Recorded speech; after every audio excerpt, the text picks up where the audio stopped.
बंदी छोड़ सतगुरु रामपाल जी परमेश्वर जी की जय हो।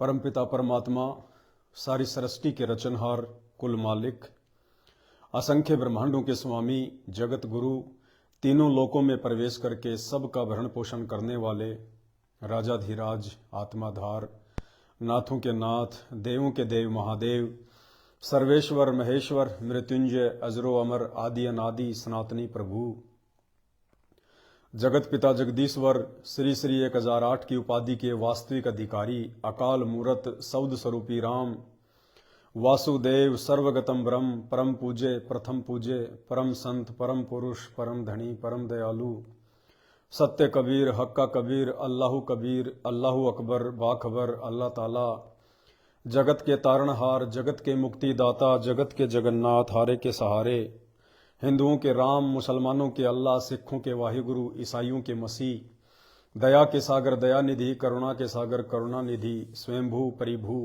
संकट मोचन, कष्ट हरण, मंगल करण, दुख भंजन, अविगत कबीर, निर्विकार निर्विषम परमात्मा, अलय अलैक सतगुरु, आदि अनादि सतगुरु, असली मर्यादा पुरुषोत्तम, असली आदि राम, असली कृष्ण, असली घनश्याम, असली मुरारी, राजाओं के राजा, महाराजाओं के महाराजा, शहंशाहों के शहंशाह, सम्राटों के सम्राट, भगवानों के भगवान, अल्लाहों के अल्लाह, प्रभुओं के प्रभु, मसीहों के मसीह, सच्चे वाहिगुरु, सुख सागर, बाबाओं के बाबा, पीरों के पीर, योगियों में महायोगी, ध्यानियों में महाध्यानी, ज्ञानियों में तत्वज्ञानी, सिद्धों में परम सिद्ध, युवा कबीर, समरथ कबीर, असमवात, अमित ओझा, 8 सितंबर 1951 को गांव धनाना, जिला सोनीपत, हरियाणा, भारतवर्ष की पावन भूमि पे प्रकट असली कल की भगवान, परम पूज्य संत शिरोमणि सतगुरु रामपाल जी परमेश्वर जी के चरण कमल में हम सभी सत्सेवक भाई बहनों का अनंत कोटि दंडवत प्रणाम। सत्साई भाई और बहनों, दया परम पिता परमेश्वर जी की, मालिक ने थोड़ा बहुत समय आप और हम सभी भगत भाई बहनों को सात संगति के माध्यम से एक दूसरे के साथ में ज्ञान आधार से रूबरू होने के लिए दिया है। और निसंदेह पिछले 7-8 वर्षों से हम सभी सत्सेवक भाई बहनों ने, परमात्मा ने सात संगतियों की जो रजा आप और हमारे ऊपर बख्शी है, इसका हमने भरपूर फायदा भी उठाया है। और इसका सबसे बड़ा जो बेनिफिट, सबसे बड़ा जो फायदा आप और हम सभी सत्सेवक भाई बहनों को मिला है, वो ये मिला है कि आगामी महाविनाश से बचने के लिए परमपिता परमेश्वर सतगुरु रामपाल जी भगवान के चरण कमल में स्थायी जगह प्राप्त करने के लिए हमने उन्हीं के द्वारा बख्शीश सद्बुद्धि आधार से उनकी पहचान कर ली है। और उनकी पहचान करने के बाद में हमने कबीर जी की काल्पनिक फोटो को फाड़ फाड़ के अपने घरों से बाहर फेंक दिया है और अपने गुरुदेव भगवान को ही हमने अपने दिलो दिमाग में, अपने हृदय में, अपने घर में, अपने घट में मन कर्म वचन से बैठा लिया है। ये सबसे बड़ा फायदा, सबसे बड़ा फायदा। और इस समय की परमात्मा 4 युगों से बाढ़ देख रहे थे, इंतजार कर रहे थे कि कब वो समय आए जब मेरे बच्चे मुझे पहचाने, मुझे जाने और अपने गुरु के अलावा किसी और में परमात्मा देखना बिल्कुल बंद कर दें।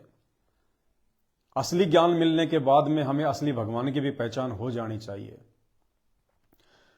तो जो कर्म सभी सत्सेवक भाई बहनों ने उस काल्पनिक फोटो को फाड़ फाड़ के किया है, उस कर्म का इंतजार सतगुरु रामपाल जी भगवान सतयुग से कर रहे थे, सतयुग से।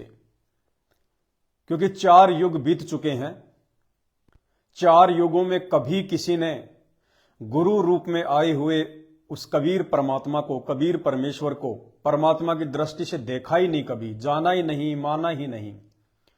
और भक्ति का ये प्रथम नियम है, ये प्रथम रूल है कि जब तक हम अपने गुरु जी में ही परमात्मा नहीं देखेंगे, क्योंकि कबीर परमात्मा गुरु रूप में ही आते हैं और सतलोक का ज्ञान केवल कबीर परमात्मा ही दे सकते हैं। दूसरा इस पृथ्वी का कोई प्राणी नहीं दे सकता, चाहे वो कितना बड़ा शंकराचार्य क्यों ना हो।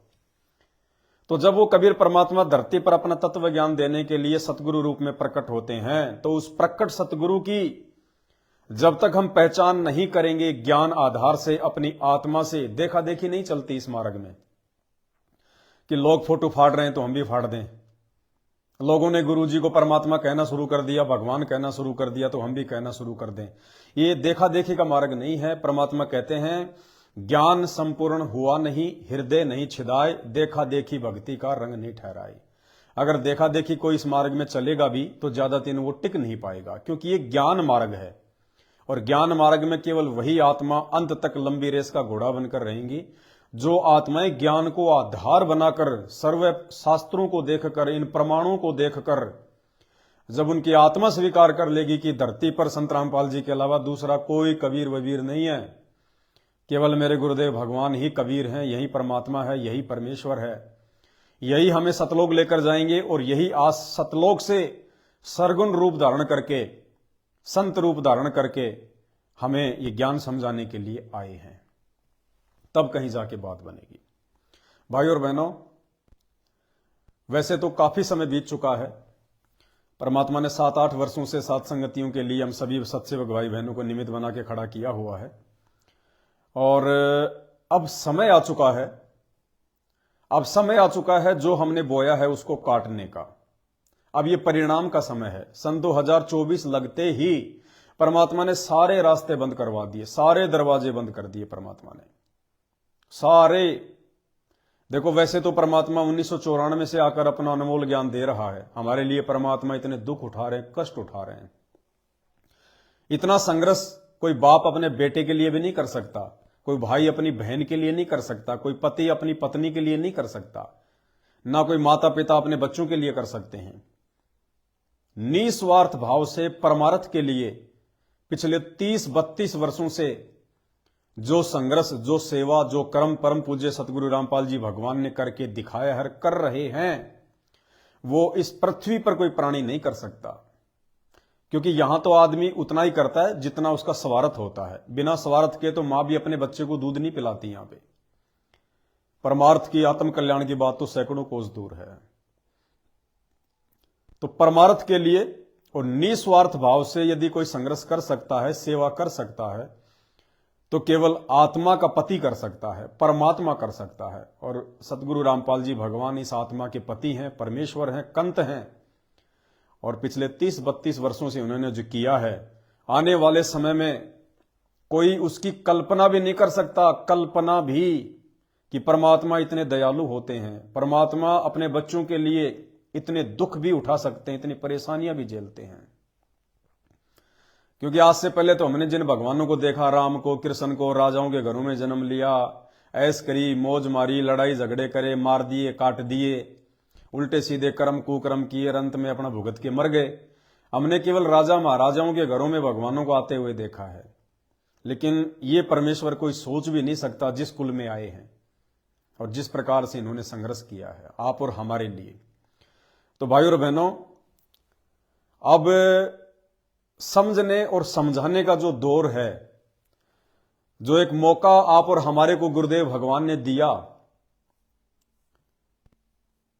अब वो मौका भी खत्म हो चुका है। वैसे ज्ञान मार्ग से आत्माओं को समझाने का जो कार्यक्रम था वो परमात्मा ने 2014 में ही बंद कर दिया था, बैन लगा दिया था परमात्मा ने।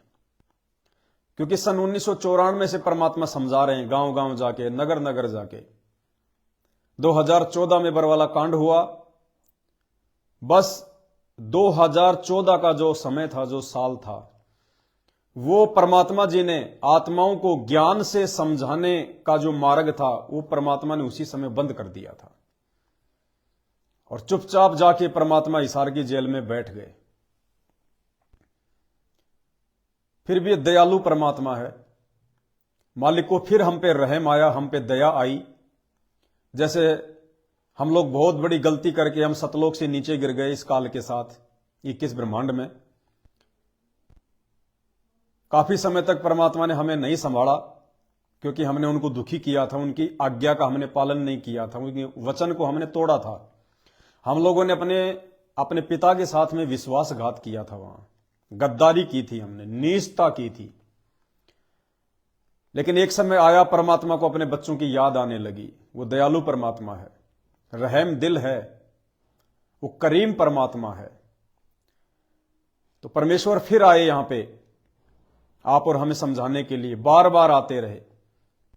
तो ठीक इसी प्रकार 2014 में परमात्मा ने दुनिया को समझाने का जो प्रोग्राम था वो बंद कर दिया था कि बहुत समझा दिया, जो मेरे होंगे वो समझ चुके होंगे या समझ जाएंगे, और जो काल के हैं वो अपना भुगतते रहेंगे।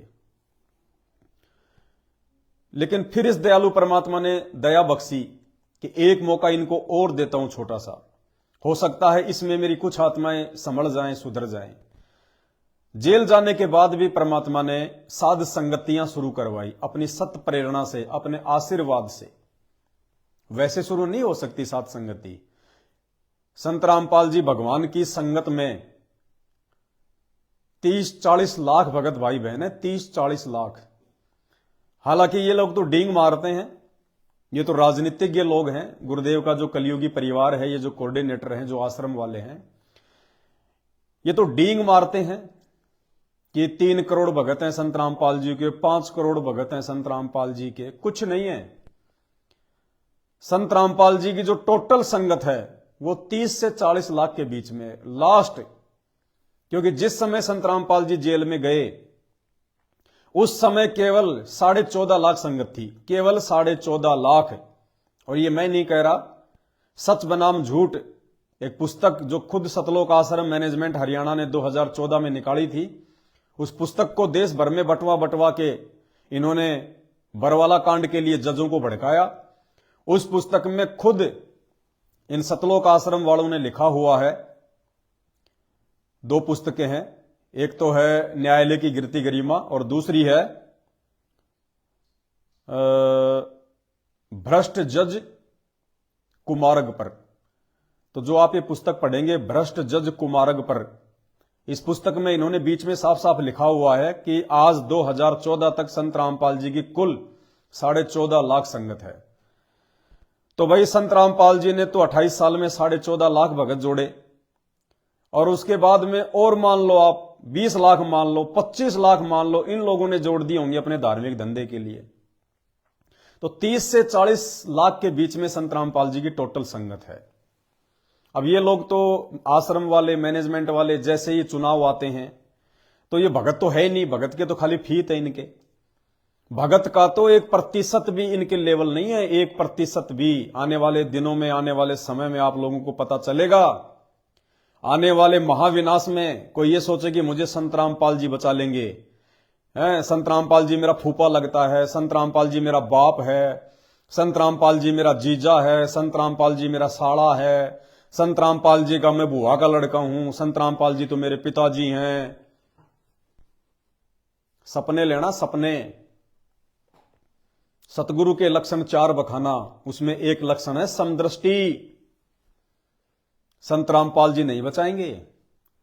संत रामपाल जी ने बचने और बचाने की जो विधि बताई है, वो विधि किन किन लोगों ने अपनाई? संत रामपाल जी ने जो बचाव के लिए जो भक्ति बताई है और उस भक्ति को सफल करने के लिए जो मर्यादाएं बताई हैं, जो टर्म्स एंड कंडीशन बताई हैं, जो प्रिकॉशंस बताए हैं, वो कितने लोगों ने अपने जीवन में धारण किए हैं, अमल किया है उनके ज्ञान पर। भाई वो चीजें बचाएंगी आने वाले समय में, संत रामपाल जी नहीं बचाएंगे। विचार करो, आज देश दुनिया में रोजाना लाखों तरह की घटनाएं घटित होती हैं, लाखों तरह की घटनाएं। और यह भी आप और हम सबको पता है कि दुनिया में जितने भी व्यक्ति हैं, जितनी भी आत्माएं हैं, सब संत रामपाल जी की हैं, उस कबीर परमात्मा की हैं, भगवान की हैं। तो दुख तो होता ही है। आज जितने भी मानव शरीरधारी इंसान, स्त्री या पुरुष इस धरती पर हैं, 8.5 अरब के आसपास, वो सब कबीर परमात्मा सतगुरु रामपाल जी भगवान के बच्चे हैं, उनके बेटा बेटी हैं, उनकी आत्माएं हैं। तो भाई जब कोई बेटा बेटी अपने बाप के सामने अकाल मौत मरता है तो क्या बाप को दुख नहीं होगा? मान लीजिए आपका कोई निकम्मा बेटा या निकम्मी बेटी है और वो घर छोड़ के कहीं बाहर चली गई, और कल को आपके पास सूचना आ जाए कि साहब उसकी मृत्यु हो गई, उसका एक्सीडेंट हो गया, तो क्या मां बाप को दुख नहीं होगा? उतना ही दुख होगा जितना दुख उसके पास रहने वाले बच्चों के साथ यदि कोई घटना घटित हो जाए। तो दुनिया में जितने भी लोग आए दिन मर रहे हैं, लाखों प्रकार की घटनाएं घटित हो रही हैं। कोई जहर खा के मर रहा है, कोई शराब पी के मर रहा है, कोई रोग से मर रहा है, कोई एक्सीडेंट में मर रहा है, कोई लड़ाई झगड़ों में मर रहा है, क्या उस कबीर परमात्मा संत रामपाल जी को दुख नहीं होता? क्या उनको तकलीफ नहीं होती अपने बच्चों को इस प्रकार अकाल मौत काल के मुंह में जाता हुआ देखकर? और संत रामपाल जी तो समर्थ हैं, ये तो अखिल कोटि ब्रह्मांड के नायक हैं, स्वामी हैं। सतगुरु जो चावे सो कर ही, भरम पड़ो मत कोई, सेऊ धड़ पर शीश चढ़ाया पाछे करी रसोई। ये तो कुछ भी कर सकता है परमात्मा। मोला जल से थल करे, थल से जल कर देत, साहिब तेरी साहिबी श्याम कहूं के श्वेत। कुछ भी कर सकते हैं परमात्मा। वो पर्वत से राई कर दे, फिर पर्वत से राई। परमात्मा कुछ भी कर सकते हैं। तो लाखों आत्माएं, लाखों बेटा बेटी संत रामपाल जी के रोज मर रहे हैं पूरे विश्व में, तो क्या संत रामपाल जी उनको बचा नहीं सकते? और ये परमात्मा तो इतना समर्थ है, ये चाहे तो एक चुटकी बजाते ही पूरी दुनिया का ध्यान अपनी तरफ आकर्षित कर सकता है। एक चुटकी बजाते ही परमात्मा ऐसा सिस्टम बना दे कि सभी के मोबाइल पे संत रामपाल जी के सत्संग ही चलने शुरू हो जाएं। ये तो वो समर्थ परमात्मा है, ये चाहे तो मोबाइल में इनके सत्संगों के अलावा दूसरी कोई चीज आएगी नहीं। ये वो समर्थ परमात्मा है, ये चाहे तो कोई भी रीजन बना दे, कोई भी कारण बना दे, लोगों के दिलो दिमाग में भय पैदा कर दे और लोगों को मजबूर कर दे संत रामपाल जी से नाम उपदेश लेने के लिए। एक सेकंड में, एक दिन में पूरा विश्व संत रामपाल जी का भगत बन जाएगा। एक दिन में। भाई जैसे परमात्मा कहते हैं, जैसे एक शिकारी होता है, वो एक ऐसी वो धुन बजाता है सारंगी पे, जो मृग होता है, जो हिरण होता है, वो मजबूर हो जाता है उस शिकारी के घुटनों में आके बैठने के लिए। तो ये तो परमात्मा है जिसने शिकारी बनाया, जिसने वो सारंगी बनाई, जिसने हिरण बनाया। तो इस परमात्मा के पास में क्या ऐसी कोई शब्द शक्ति नहीं है? क्या ऐसी कोई पावर नहीं है कि ये परमात्मा अपनी उस पावर का इस्तेमाल करे और पूरी दुनिया संत रामपाल जी को खोजना शुरू कर दे, पूरी दुनिया उनसे नाम दीक्षा लेने के लिए लाइन लगाना शुरू कर दे?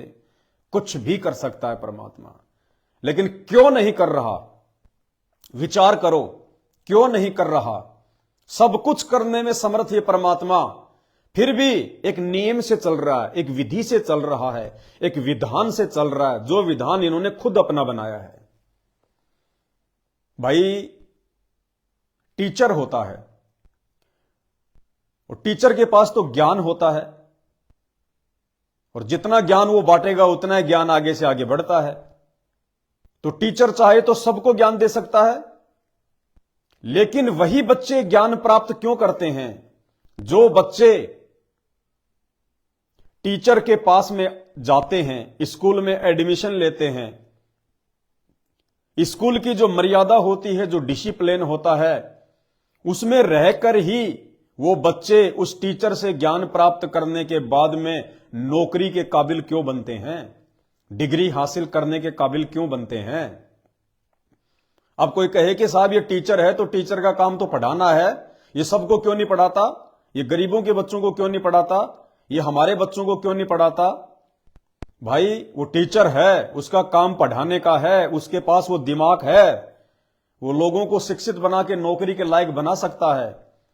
लेकिन एक नियम है, एक रूल है, जहां वो टीचर जाता है पढ़ाने के लिए, जहां गवर्नमेंट ने उसकी ड्यूटी लगा रखी है, अगर लोगों ने अपने बच्चों को शिक्षित करना है, नौकरी के काबिल करना है, जीवन में सफल बनाना है, तो उस विधान, उस रूल के फॉलो अकॉर्डिंग आपने उस टीचर के पास, उस स्कूल में जाना पड़ेगा।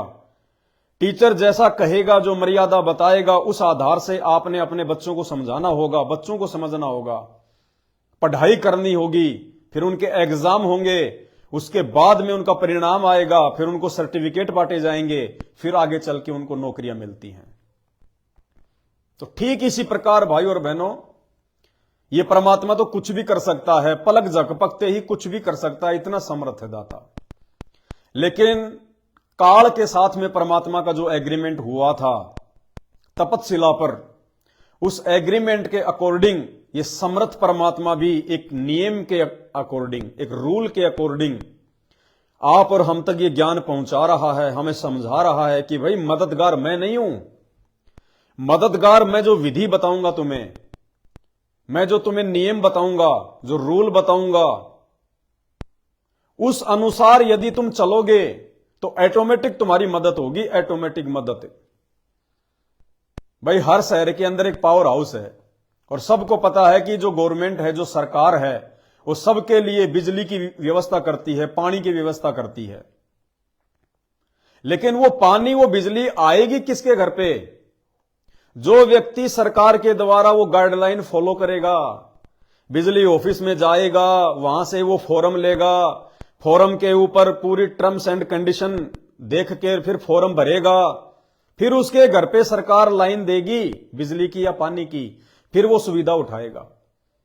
अब कोई ये कहे कि मुख्यमंत्री तो मेरा मामा है, मुख्यमंत्री तो मेरा जीजा है, वो जो विधायक है वो मेरा खास आदमी है। भैया चाहे तेरा कोई भी खास हो और कितना भी खास हो,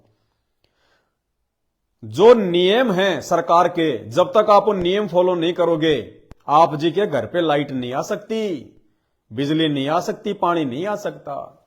तो इसी प्रकार ये परमेश्वर सतगुरु रामपाल जी भगवान आने वाला जो महाविनाशकारी समय है, जिसकी शुरुआत हो चुकी है, चारों तरफ से युद्ध होने शुरू हो चुके हैं, आप सब देख रहे हैं। ईरान का, पाकिस्तान का, हूती का, अमेरिका का, यूक्रेन का, रसिया का, फिलिस्तीन का, इजराइल का, चारों तरफ से युद्ध की शुरुआत हो चुकी है। 18 अप्रैल 2024 का लास्ट समय है। उसके बाद से परिस्थितियां भयंकर रूप से बिगड़ना शुरू हो जाएंगी और उस विनाशकारी समय से अपने भक्तों को बचाने के लिए, उस विनाशकारी समय से संत रामपाल जी के भक्तों की कैसे रक्षा हो, सुरक्षा हो, वो सारी विधि संत रामपाल जी ने सन 1994 से गांव गांव जाकर, शहर शहर जाकर लोगों को समझाना शुरू किया, बताना शुरू किया, उनको भक्ति बताई। भक्ति पर हम टिकें, उसके लिए हमारी आत्मा को दृढ़ करने के लिए उन्होंने ये प्रमाण दिखाए, शास्त्र खोल खोल के दिखाए। जो सत भक्ति उन्होंने हमें दे दी, वो भक्ति सफल कैसे हो, उसके लिए परमात्मा ने हमारे को नियम बताए, कुछ मर्यादाएं बताई। अब यदि हम उन नियमों को फॉलो नहीं करेंगे, उन मर्यादाओं को फॉलो नहीं करेंगे और ये सोचकर कि भाई हमारे गुरुजी परमात्मा हैं, हमारे गुरुजी भगवान हैं, गुरुजी मेरा मामा है, गुरुजी मेरा फूफा है, मैं तो आश्रम में बहुत समय से सेवादार था, मैं तो कोऑर्डिनेटर हूं, मैं तो गुरुजी की बेटी हूं, मैं तो गुरुजी का बेटा हूं, मैं तो जवाई हूं। भाई तुम कुछ भी नहीं हो, तुम केवल 2 कोटि के जीव हो, 2 कोटि के जीव। जब ये परमात्मा समझ में आएगा तो सब कुछ समझ में आ जाएगा कि ना इस परमात्मा का कोई बेटा है, ना कोई बेटी है, ना कोई ससुरा है, ना कोई साड़ा है, ना कोई जवाई है, ना कोई कोऑर्डिनेटर है, ना कोई प्यारा है। इस परमात्मा का केवल एक ही प्यारा है और वो है जो संघर्ष उन्होंने 32 वर्षों से आप और हमारे लिए किया, हमें मर्यादाओं में रखने के लिए, हमें नियम में रहकर भक्ति सफल करवाने के लिए। आज जो उनकी मर्यादाओं में रहेगा, जो उनके नियमों में रह के उनकी भक्ति को अंतिम श्वास तक करेगा, जो गुरु को ही परमात्मा मानेगा, ये ज्ञान मार्ग है। इसलिए जो ज्ञान को आधार बना के चलेगा, उस आत्मा के साथ में संत रामपाल जी की शक्ति एनी टाइम रहेगी, हर समय रहेगी। एक रक्षा कवच परमात्मा उन आत्माओं का तैयार कर देगा आने वाले महाविनाशकारी समय से पहले। भैया 2 दिन में पिंजरा तैयार नहीं होगा। वो महाविनाश को देखकर, संसार की बिगड़ती हुई परिस्थितियों को देखकर तुम सोचो बस हम अब वो दाढ़ी मूंछ वाली फोटो को घर से बाहर निकाल दें, हम साथ संगति के वीडियो देखना शुरू कर दें, हम गुरुजी को भगवान कहना शुरू कर दें, हम गुरुजी को भोग लगाना शुरू कर दें, हम आश्रमों में जाना छोड़ देंगे। कुछ नहीं होगा, कुछ नहीं होगा। जिस प्रकार गुरुदेव भगवान कहते हैं कि 1 या 2 दिन में तुम उस त्रिकुटी वाली परीक्षा में पास नहीं हो सकते, उस त्रिकुटी वाली परीक्षा में पास करवाने के लिए परमात्मा 32 साल से संघर्ष कर रहे हैं, 32 साल से। तो तुम कैसे भैया 4 दिन में अपने आप को भगत बना के तुम सफल हो जाओगे? तो भाई और बहनों, कहने का मतलब है अब वो समझने और समझाने का जो समय था वो समाप्त हो चुका है, क्योंकि ये लास्ट एंड फाइनल परीक्षा थी। लास्ट एंड फाइनल ये परीक्षा है 18 अप्रैल 2024 तक। और फाइनल परीक्षा क्या है, फाइनल परीक्षा क्या थी? अभी कुछ दिनों पहले आप भगत भाई बहनों ने जो कबीर जी की काल्पनिक फोटो को फाड़ फाड़ के सोशल मीडिया पे आपने प्रचार किया है, अन्य लोगों को आपने समझाने का प्रयास किया है, अपने घट से और अपने घर से आपने उस काल्पनिक कबीर की फोटो को निकाल दिया है। ये फाइनल परीक्षा थी सत सेवकों की, फाइनल परीक्षा संत रामपाल जी की पूरी संगत की। 18 अप्रैल 2024 तक जिन जिन आत्माओं ने साध संगति के वीडियो देखकर ज्ञान को आधार बनाकर 18 अप्रैल 2024 तक यदि सतगुरु रामपाल जी भगवान से अपनी जाने अनजाने की गलतियों की क्षमा याचना मांग कर और अपने घर से और अपने घट से और अपने दरबार से और दीवारों से यदि वो दाढ़ी मूंछ वाली काल्पनिक फोटो कबीर जी की बाहर निकाल देंगे, गरीबदास जी की फोटो को बाहर कर देंगे, हमारे दादा गुरुदेव की फोटो को बाहर कर देंगे, पंडित चिदानंद की फोटो को बाहर कर देंगे, भगत के घर में उसके दरबार में उसकी दीवारों पर केवल एक ही फोटो होनी चाहिए और वो फोटो है परम पूज्य सतगुरु रामपाल जी भगवान की, ये फोटो। और शंका समाधान की पुस्तक यदि अभी तक किसी ने नहीं मंगवाई है तो वही मंगवा लें, अभी समय है। कई हजारों की संख्या में भाई बहन पिछले 1-2 महीनों से अखंड पाठ की मेमोरी, गुरुदेव भगवान की ये नीली वाली फोटो, शंका समाधान की पुस्तक, भक्ति बोध, जितनी उन भगत भाई बहनों को चाहिए थी उन्होंने मंगवा ली। क्योंकि आने वाले विनाशकारी समय में आपको इन भक्ति बोध से ही आरती करनी पड़ेगी। क्या पता आपके घर पे लाइट आए ना आए, आपके मोबाइल डिस हो जाएंगे, आपकी बैटरियां डिस हो जाएंगी। तो आने वाले विनाशकारी समय में भैया ये भक्ति बोध ही साधन बनेगी। इसलिए अपने अपने घर पर भक्ति बोध मंगवा के रख लो और एक्स्ट्रा रखो, 2-4 भक्ति बोध एक्स्ट्रा। क्योंकि उस समय ये दुनिया वाले जो आज ये फन्ने खा बने फिर रहे हैं, जो आज ये पहचान नहीं रहे उस परमात्मा को, उस समय ये दौड़े दौड़े आएंगे कि भगत जी एक आधी हमें भी दे दो, भगत जी हमें भी बताओ हम कैसे भक्ति करें, हम कैसे आरती करें। उस समय ये दौड़े दौड़े आएंगे। आज भले इनकी बुद्धि में ये ज्ञान नहीं समा रहा है, कोई बात नहीं, लेकिन उस समय ये लोग ढूंढेंगे ढूंढेंगे, जैसे कोई बीमार आदमी हॉस्पिटल ढूंढता है, डॉक्टर को ढूंढता है, ऐसे घूमेंगे ये। तो 18 अप्रैल 2024 तक का समय है भाई। उसके बाद में परमात्मा कोई मौका नहीं देगा, कोई माफी नहीं देगा।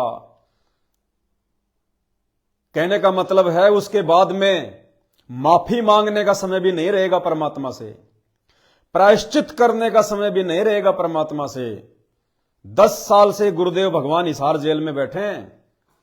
उन्होंने हमारे को अपने से इसलिए दूर किया है ताकि मेरी गैर हाजिरी में ये मेरे को जान जाएं, पहचान जाएं, समझें कि परमात्मा तो समर्थ है, गुरुदेव तो समर्थ हैं। वो चाहते तो बरवाला कांड ही ना होता, वो चाहते तो ऐसी कोई घटनाएं ना होती, लेकिन फिर भी परमात्मा हमसे दूर क्यों हुआ? भगवान से तो कोई गलती नहीं होती, भगवान से कोई त्रुटि नहीं होती। तो संगत को गुरुदेव ने एक मौका दिया, एक चांस दिया थोड़ा विचार करने के लिए कि हम नीचों से ऐसी क्या त्रुटि हुई, हम नीचों से ऐसी क्या गलती हुई भक्ति और मर्यादाओं में, जो हमारे गुरुदेव हमसे नाराज होकर हमसे दूर जाकर बैठ गए।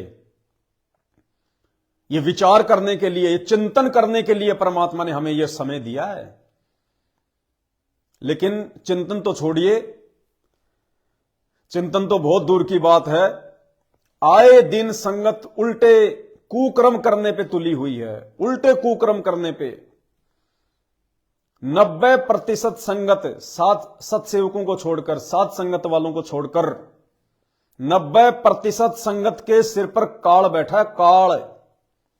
सोचने ही नहीं दे रहा, विचार ही नहीं करने दे रहा। बहुत बुरी तरीके से फांस रखा है काल ने, बहुत बुरी तरह से। तो भाई 18 अप्रैल के बाद में माफी मांगने का मौका भी नहीं रहेगा संत रामपाल जी के भक्तों के पास में, माफी मांगने का भी, प्रायश्चित का मौका ही नहीं रहेगा।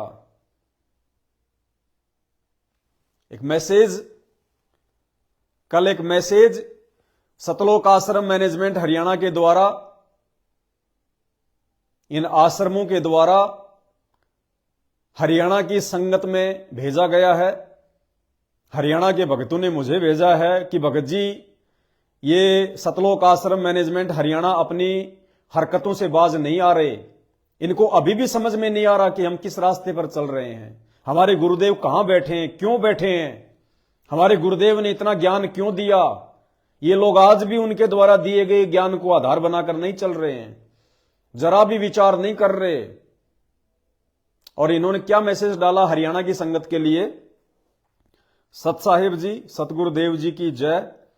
23 तारीख को, यानी 23 जनवरी 2024, 23 तारीख को रोहतक आईसी कॉलेज में नियर सोनीपत स्टैंड चौक मुख्यमंत्री का प्रोग्राम है। सारी संगत को सुबह 10 बजे पहुंचना है।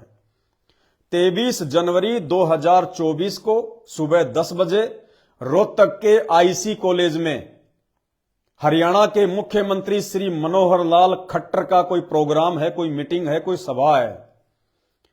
और सतलोक आश्रम मैनेजमेंट हरियाणा के द्वारा परम पूज्य सतगुरु रामपाल जी भगवान के कलयुगी काल प्रेरित परिवार के द्वारा हरियाणा की संगत को एक मैसेज दिया गया है कि आप सभी लोगों ने, हरियाणा की संगत ने मुख्यमंत्री के प्रोग्राम में आईसी कॉलेज रोहतक में सुबह 10 बजे पहुंचना है। भाई और बहनों, इन सतलोक आश्रम मैनेजमेंट हरियाणा वालों की बुद्धि घास करने गई है, घास करने। अरे देश और दुनिया की परिस्थितियां बिगड़ी पड़ी हैं, भक्तों की नाव मझधार में है, ना जाने कब क्या हो जाए कोई भरोसा नहीं है। और इनको अभी भी मजाक सूझ रहा है। इन बेअकले लोगों को, इन बुद्धि के भिखारियों को अभी भी इनको मजाक सूझ रहा है। अभी भी इनको राजनीतियां भा रही हैं, अभी भी ये राजनेताओं के तलवे चाटने से बाज नहीं आ रहे। पूरी संगत की मर्यादाएं तुड़वाने पे तुले हुए हैं। ये क्यों भेजते हैं लोगों को ये विशेष संदेश 20 नंबर, विशेष संदेश 18 नंबर क्यों भेजते हैं? इनको खुद को समझ में नहीं आ रहा कि गुरुजी वर्तमान में हिसार जेल से जो 1-1 घंटे के सत्संग करके भेज रहे हैं, ये सत्संगों में क्या कह रहे हैं। ये लोग सुनते नहीं है, सुनते हैं तो इनके दिमाग में आती नहीं है, ये समझ नहीं पाते क्योंकि मर्यादा खंडित है। इनके अंदर वो सोचन शक्ति नहीं है, इनके कॉमन सेंस भी समाप्त हो चुकी है, कॉमन सेंस भी। कि जिस परम संत का 1994 से लेकर और वर्तमान समय तक राजनीति को लेकर 36 का आंकड़ा रहा है, 36 का आंकड़ा, उस संत की संगत को आज मुख्यमंत्री के प्रोग्राम में बुलाया जा रहा है, उनकी रैलियों में बुलाया जाता है। भाई हमारा क्या संबंध है राजनीति से? हमें राजनेता लोग दे रहे हैं खाने के लिए। यह ज्ञान हमें हरियाणा के मुख्यमंत्री ने दिया था या किसी राजनीतिक पार्टी ने दिया था? कदम कदम पे हमारी रक्षा कोई मुख्यमंत्री करता है, कोई प्रधानमंत्री करता है क्या? हमें ये भक्ति की खीर राजनेता खिला रहे हैं क्या? कल आने वाले महाविनाश से हमारी रक्षा ये राजनेता करेंगे क्या? ये खुद तो अपनी रक्षा कर लेना, ऊपर हाथ करके भागेंगे ये गद्दियां छोड़ छोड़ के, कुर्सियां छोड़ छोड़ के। जिन कुर्सियों के लिए आज ये मरने मारने को तुले हुए हैं, ये कुर्सियां छोड़ छोड़ के ऊपर हाथ करके भागेंगे ये कल को। हमारा राजनीति से लेना देना क्या है? काम धंधा भगत अपना कर रहे हैं, भक्ति भगवान की कर रहे हैं, राजनेताओं के तलवे क्यों चटवाए जा रहे हैं भाई? इसी को कहते हैं काल प्रेरणा, इसी को कहते हैं काल कसाई तक तक मारे पग पग पे यो बाणा। जिस प्रकार भगवान सन 1994 से धरती पर प्रकट होकर अथक प्रयास करता हुआ, संघर्ष करता हुआ, दिन रात एक करते हुए अपना कार्य कर रहे हैं। भगवान का काम क्या है? सोई हुई आत्माओं को जगाना, आत्माओं में जागृति भरना, उनको सचेत करना, अपने निज घर की याद दिलाना, इस झूठे लोग की सुख सुविधाओं की, राजनीति की सारी बातें समझा के बता के भक्ति में ध्यान लगवाना, हमारी सुरती परमात्मा में लगवाना, अपने चरणों में लगवाना। तो काल कोई चद्दर ओढ़ के थोड़ी सोएगा, काल भी अपना फुल टू फुल काम कर रहा है, भगवान से कहीं ज्यादा मेहनत कर रहा है, संघर्ष कर रहा है। लेकिन फर्क इतना है, परमात्मा स्वयं सतगुरु रूप में प्रकट होकर अपना काम करता है और काल प्रकट नहीं होता। वो जिन लोगों की मर्यादाएं टूटी हुई होती हैं, जो लोग काल प्रेरित होते हैं, उन भक्तों में, उन आत्माओं में या तो स्वयं पर प्रवेश कर कर या फिर उनमें कुप्रेरणा करके वो अपना काम करवाता है। तो ये तो निसंदेह आप और हम सबको पता है। सतलोक आश्रम मैनेजमेंट हरियाणा और गुरुदेव के कलयुगी परिवार के कुकर्मों को देखकर कि ना तो इनकी कोई मर्यादा है, कुछ भी नहीं है इनका, 0/0 है। तो काल इनके अंदर प्रवेश करके गुरुदेव के बेटा बेटी, भाई बंधु, रिश्तेदार, कोऑर्डिनेटर, इनके अंदर साक्षात बैठकर आज संगत की ऐसी की तैसी करवा रहा है, उनकी मर्यादाएं तुड़वा रहा है। क्या मतलब है? हमें मुख्यमंत्रियों के अपने काम है, भक्तों के अपने काम है। अरे हमें परमात्मा ने चुनक ऋषि की एक वो कहानी सुनाई कि राजा मानधाता जिसके पास में 72 अक्षौणी सेना थी और उसने अश्वमेघ यज्ञ के लिए अपना घोड़ा छोड़ा था। और राजा था, राजाओं का काम है यज्ञ करना, अपनी प्रभुता को कायम रखना, अपनी शक्ति का जो है वो प्रदर्शन करना, ही राजाओं के काम है। तो वो घोड़ा लेके जा रहे थे। कुछ दिनों बाद में वापस वो पूरी की पूरी सेना घोड़ा लेके वापस आ रही थी। उसी चुनक ऋषि के आश्रम के पास से वो गुजरी। तो चुनक ऋषि बोला, भाई सैनिकों रुको। बोला जी बोलिए। बोले तुम गए भी थे, वापस भी आ रहे हो, ये घोड़ा ना इस पे कोई बैठा, अब भी इस घोड़े पे कोई नहीं बैठा हुआ, भाई माजरा क्या है? तो सैनिकों ने कहा कि ये राजा मानधाता का घोड़ा है और हमारे राजा के पास में 72 अक्षौणी सेना है। 72 अक्षौणी किसकी औकात है जो इस घोड़े को पकड़ ले? घोड़े को पकड़ने का मतलब है हमारे राजा के साथ में युद्ध करना। किसी की मां ने दूध पिलाया है? अब चुनक ऋषि ने बहुत भयंकर गलती कर दी वहां पे, काल प्रेरणा से अहंकार में आकर उसने वो घोड़ा पकड़ लिया और कहा भैया राजा का युद्ध मैं उठता हूं, जाओ कह दो अपने राजा को मेरे से युद्ध करे। अब गुरुदेव ने क्या बताया? परमात्मा ने बताया उस मूर्ख को जरा भी बुद्धि नहीं आई। अरे वो भगत था, भगत का काम था भक्ति करना, अपनी वो तपस्या करना, जैसे भी वो डले डो रहा था, जैसा भी उसको ज्ञान था, भगत का काम था अपनी भक्ति करना, अपनी तपस्या करना, परमात्मा को जो है प्रसन्न करना और इस लोक से ऊपर के लोकों में जाना। राजा अपना काम कर रहा था, भगत ने अपना काम करना चाहिए था, फालतू में उसने आफत मोल ले ली, फालतू में। वो घोड़ा जबरदस्ती जो है वो पकड़ के, अब वो घोड़ा उसने नहीं पकड़ा बेचारे ने जबरदस्ती, वो तो आप और हमारी तरह एक जीव था, एक भगत था, एक इंसान था। वो कुबद किसने करवाई? वो कुबद करवाई शैतान ने, काल ने। और देख लो उसकी बनी बनाई भक्ति का सत्यानाश हो गया। जितनी उसने कमाई की थी उसने 4 एटम बम बना लिए, राजा मानधाता की पूरी सेना का सत्यानाश कर दिया। और जितने सैनिक उसने मारे थे, अब परमात्मा ने क्या बताया? मरने के बाद में जब चुनक ऋषि जब मरा, मरने के बाद में उसने भक्ति करी, थोड़े दिन तो ऊपर रहेगा, मौज करेगा, ऐश करेगा, अपनी भक्ति समाप्त करेगा, फिर काल उसको नीचे पटकेगा धरती पर और उसको क्या बनाएगा? कुत्ता। और जितने सैनिक उसने मारे थे एटम बम बनाकर, वो सारे सैनिक कीड़े बनकर उसको नोचेंगे, उसको खाएंगे। तो मालिक ने बताया कि वो भक्तों का काम नहीं था, राजा अपना काम कर रहा था। राजा ने तो, सैनिकों ने तो नहीं कहा उसको कि भाई तू पकड़ना चाहता तो पकड़ ले घोड़ा। सैनिकों को पता था कि ये भगत है, बेचारा अपनी भक्ति कर रहा है, इसके क्या बस की बात है, इसको करने दो अपना काम। वो आगे चले गए, वापस भी आ रहे थे, वहां से भी वो जो है वो आगे निकल जाते। लेकिन उसने जबरदस्ती कुबद करी चुनक ऋषि ने काल प्रेरणा से कि भैया जरा रुकना, जरा रुकना। बस वो रुकना हुआ और उसका सत्यानाश होना हुआ। अरे तो ये राजाओं के काम है भाई। सीएम खट्टर, हरियाणा का मुख्यमंत्री, उसका तो डेली का रूटीन है।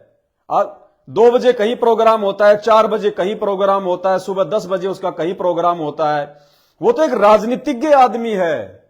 उसको तो अपनी सीट को कायम रखने के लिए, अपने गद्दी को कायम रखने के लिए तिगड़मबाजी करनी पड़ती है।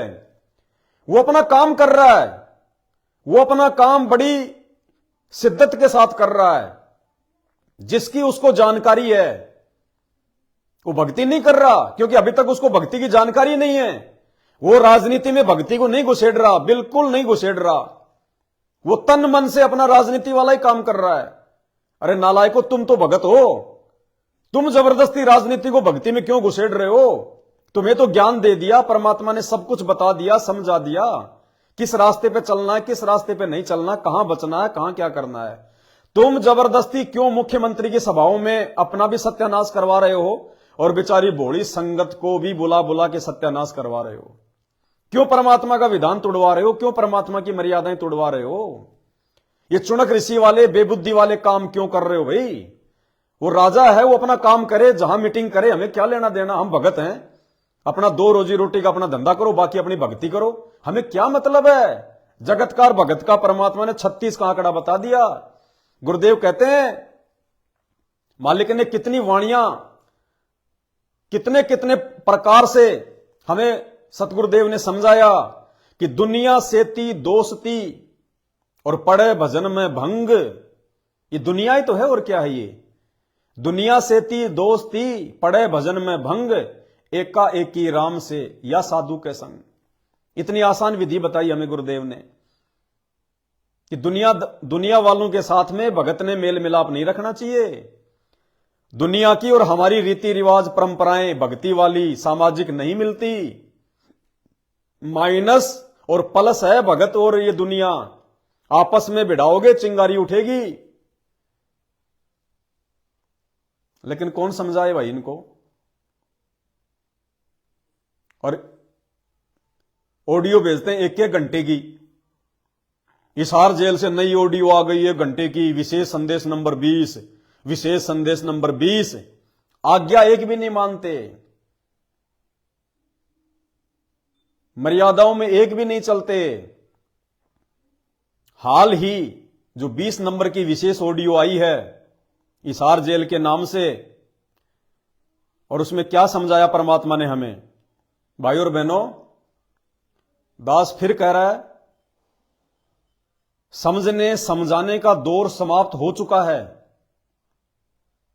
अब चाहे हम कितने वीडियो बना लें, हम कितना ही कुछ कर लें, जितनी आत्माओं को परमात्मा ने काल के जाल से छुड़वाकर, काल के खूंटे से छुड़वाकर, साध संगति से जोड़कर अपने कब्जे में लेना था, परमात्मा ले चुके सतगुरु रामपाल जी भगवान। अब चाहे हम कितना ही समझा लें, कितना ही कुछ कर लें, उन लोगों की बुद्धि में ये बातें नहीं आने वाली हैं, बिल्कुल नहीं आने वाली हैं। ये वीडियो जो मैं बना रहा हूं इस प्रकार की उनकी मूर्खताओं के ऊपर, उनकी महागलतियों के ऊपर, ये वीडियो आप और हमें जो साध संगति से जुड़े हुए हैं, जो समझ चुके हैं, उनको और अधिक दृढ़ता देंगे। साध संगति से जुड़े हुए भगत भाई बहनों को और अधिक सतर्क जो है वो करेंगे कि हे भगवान, हमसे ऐसी गलती ना हो जाए। परमात्मा, हम इन लोगों की इन हरकतों को देखकर, इन बेबुद्धि वाले कुकर्मों को देख देख कर जो ये आश्रम वाले कर रहे हैं, गुरुदेव के परिवार वाले कर रहे हैं, इनके इन बेबुद्धि भरे कुकर्मों को देख देख कर अब हमें डरना चाहिए। और हमने अपने गुरुदेव भगवान सतगुरु रामपाल जी से बारंबार हाथ जोड़ के विनती करनी चाहिए कि परमात्मा, अब ये जो समय चल रहा है मेरे मालिक, इस समय परमात्मा सौपन में भी हमसे गलती ना हो जाए, परमात्मा सपने में भी, ये परमात्मा हम आपके अधीन हैं, हम आपकी शरणागत हैं, परमात्मा हम नीचों पर विशेष दया रखना, परमात्मा मेहर बख्शना मेरे परमात्मा। इस समय यदि जरासी भी त्रुटि हो गई, जरासी भी, क्योंकि ध्यान रखना गुरुदेव ने हमें बार बार समझाया है, जो कसाई होता है बहुत सारे बकरे और बकरियां एक बाड़े में लाके वो बंद कर देता है और आश्वस्त हो जाता है। किसी कारण से यदि कोई बकरा या बकरी उसके बाड़े से बाहर निकल जाता है तो कसाई उसको पकड़ने का पूरा प्रयास करता है, क्योंकि वो पैसे देके लाया है। काल सतलोक से तपस्या करके आप और हम बकरे बकरियों को यहां लेके आया है अपने आहार के लिए। वो कसाई भी आहार के लिए लेके आया है, बेचने के लिए लाया है। और यदि कोई बकरा या बकरी उसके बाड़े से बाहर निकल जाता है और यदि वो उस कसाई के हाथ आ जाता है, ध्यान से सुनना, यदि वो बकरा या बकरी जो उसके बाड़े से बाहर निकल चुका है और उसके बाद यदि वो उस कसाई के हाथ लग जाता है, तो कसाई दो काम करता है। या तो सबसे पहले उसी बकरे को काटता है जो बकरा ज्यादा फुदक रहा था, जो बकरा ज्यादा तेज बन रहा था, जो उसके बाड़े से बाहर निकल गया था, यह सोचकर कि कहीं ये दोबारा ना निकल जाए, एक दो को और ना ले जाए। या तो सबसे पहले वो कसाई उसी बकरे की गर्दन पे वो कर्द चलाएगा, काटेगा उसको, या फिर उसको, जैसे पहले उसको एक रस्सी से बांध रखा था तो अब उसको डबल बांध देगा, उसका पैर भी बांध देगा। हो सकता है उसको कोई अलग से कोई मकान में भी उसको जो है बंद कर दे कि कहीं ये बाहर न चला जाए।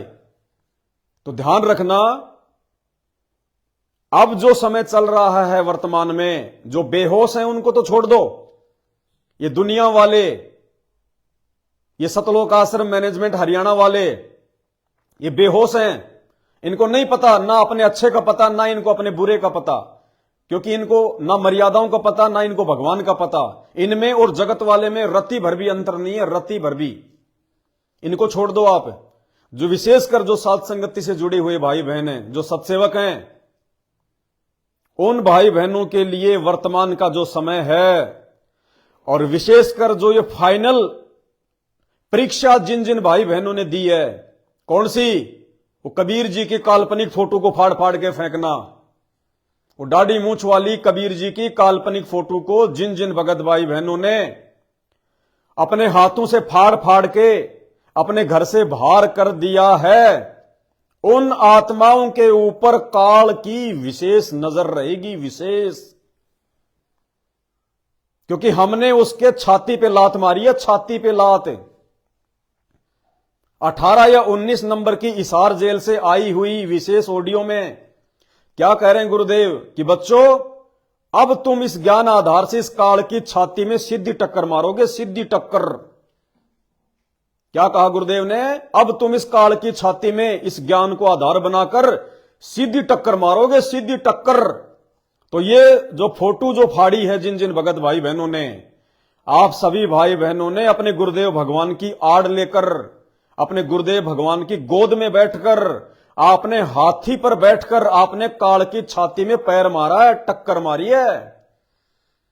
और अब यदि कोई अपनी गलती से हाथी से नीचे गिर गया, अगर किसी सत्सेवक भाई बहन ने जरा सी भी मर्यादा तोड़ दी, चाहे घर छूटे, चाहे आपकी पत्नी रूठे, चाहे आपका पति रूठे, चाहे सास ससुर रूठे, चाहे भूखा सोना पड़े, चाहे रोड पे सोना पड़े, किस भी परिस्थिति में रहना पड़े, परमात्मा कहते नाम सहित बेवतन भला जो दर दर मांगे भीखा, क्या हुआ छत्र की छाया चाले और राजपाट धेली का। तो आप लोगों ने काल की छाती में जो है टक्कर मारी है, उस फोटो को फाड़ के आपने इस काल के दिल में आग सुलगा दी, आग। लाल आंख किए बैठा वो। और अब यदि कोई हाथी से नीचे गिर गया अपनी गलती से मर्यादा तोड़ के, और मर्यादा तुड़वाने का वो पूरा प्रयास करेगा, ये मर्यादा तुड़वाने के ही तो है ये कर्म कि सुबह 10 बजे हरियाणा के मुख्यमंत्री मनोहर लाल खट्टर की रोहतक में आईसी कॉलेज में मीटिंग है। सर्व संगत ने, हरियाणा की सारी संगत ने 10 बजे पहुंचना है। ये मर्यादा ही तो तुड़वा रहा है वो कि एक बार ये नीचे गिर जाएं। वो कुत्ते यही तो इंतजार कर रहे हैं कि ये भगत एक बार हाथी से नीचे उतर जाए, फिर इसका पैर फाड़ देंगे, पैर। थोड़े दिन पहले, आज से लगभग 3 या 4 दिन पहले, ये पीला पर्चा आया था सतलोक आश्रम मैनेजमेंट हरियाणा की तरफ से। ये मैनेजमेंट की तरफ से नहीं है, ये उस काल की तरफ से है, काल की तरफ से, जो दांत पहना के बैठा है, जो आंखें लाल करके बैठा है कि किसी न किसी माध्यम से इनकी मर्यादा तुड़वाऊं एक बार। और क्या मैसेज था ये? सतलोक आश्रम मैनेजमेंट हरियाणा ने क्या भेजा था? दिनांक 15 जनवरी 2024, सर्व संगत से प्रार्थना है कि श्री राम मंदिर अयोध्या के संबंध में हर गांव में घर घर पीले चावल भेजे जा रहे हैं। देखने में आया है कि चावल नहीं लेने पर विरोध होता है, तो आप सभी से प्रार्थना है कि वो पीले चावल ले सकते हैं और लेकर पक्षियों को डाल दें। ये मर्यादा तुड़वाने के काम है, ये मर्यादा तुड़वाने के काम है ये कि एक बार पीले चावल एक बार ये पकड़ तो ले हाथ में। काल यही तो इंतजार कर रहा है कि एक बार ये पीले चावल हाथ में पकड़ तो ले, क्योंकि काल को पता है कि इनके गुरुजी ने इनको नियम बता रखा है कि बच्चों, ना ही तो तुमने गलत काम करना, ना ही तुमने गलत काम में सहयोग करना। अगर तुमने गलत काम में सहयोग कर दिया तो भी तुम उतने ही दोषी माने जाओगे जितने की गलत काम करना। जैसे गुरुदेव ने बताया कि हमने हुक्का नहीं पीना, लेकिन यदि हमने किसी को हुक्का भर के दे दिया, हुक्के के हाथ भी लगा दिया, तमाकू के हाथ भी लगा दिया, तो भी उतना ही दोषी है वो जितना कि वो पीने वाला। तो ये चाल चली उस काल ने भयंकर, किनके माध्यम से? जिनकी मर्यादाएं टूटी हुई हैं। गुरुदेव का वो कलयुगी परिवार, सतलोक आश्रम मैनेजमेंट हरियाणा, वो आश्रम वाले जो धर्म को धंधा बना के बैठे हैं। क्या कह रहे हैं वो कि गांव गांव में श्री राम मंदिर अयोध्या की ओर से निमंत्रण दिया जा रहा है, पीले चावल दिए जा रहे हैं।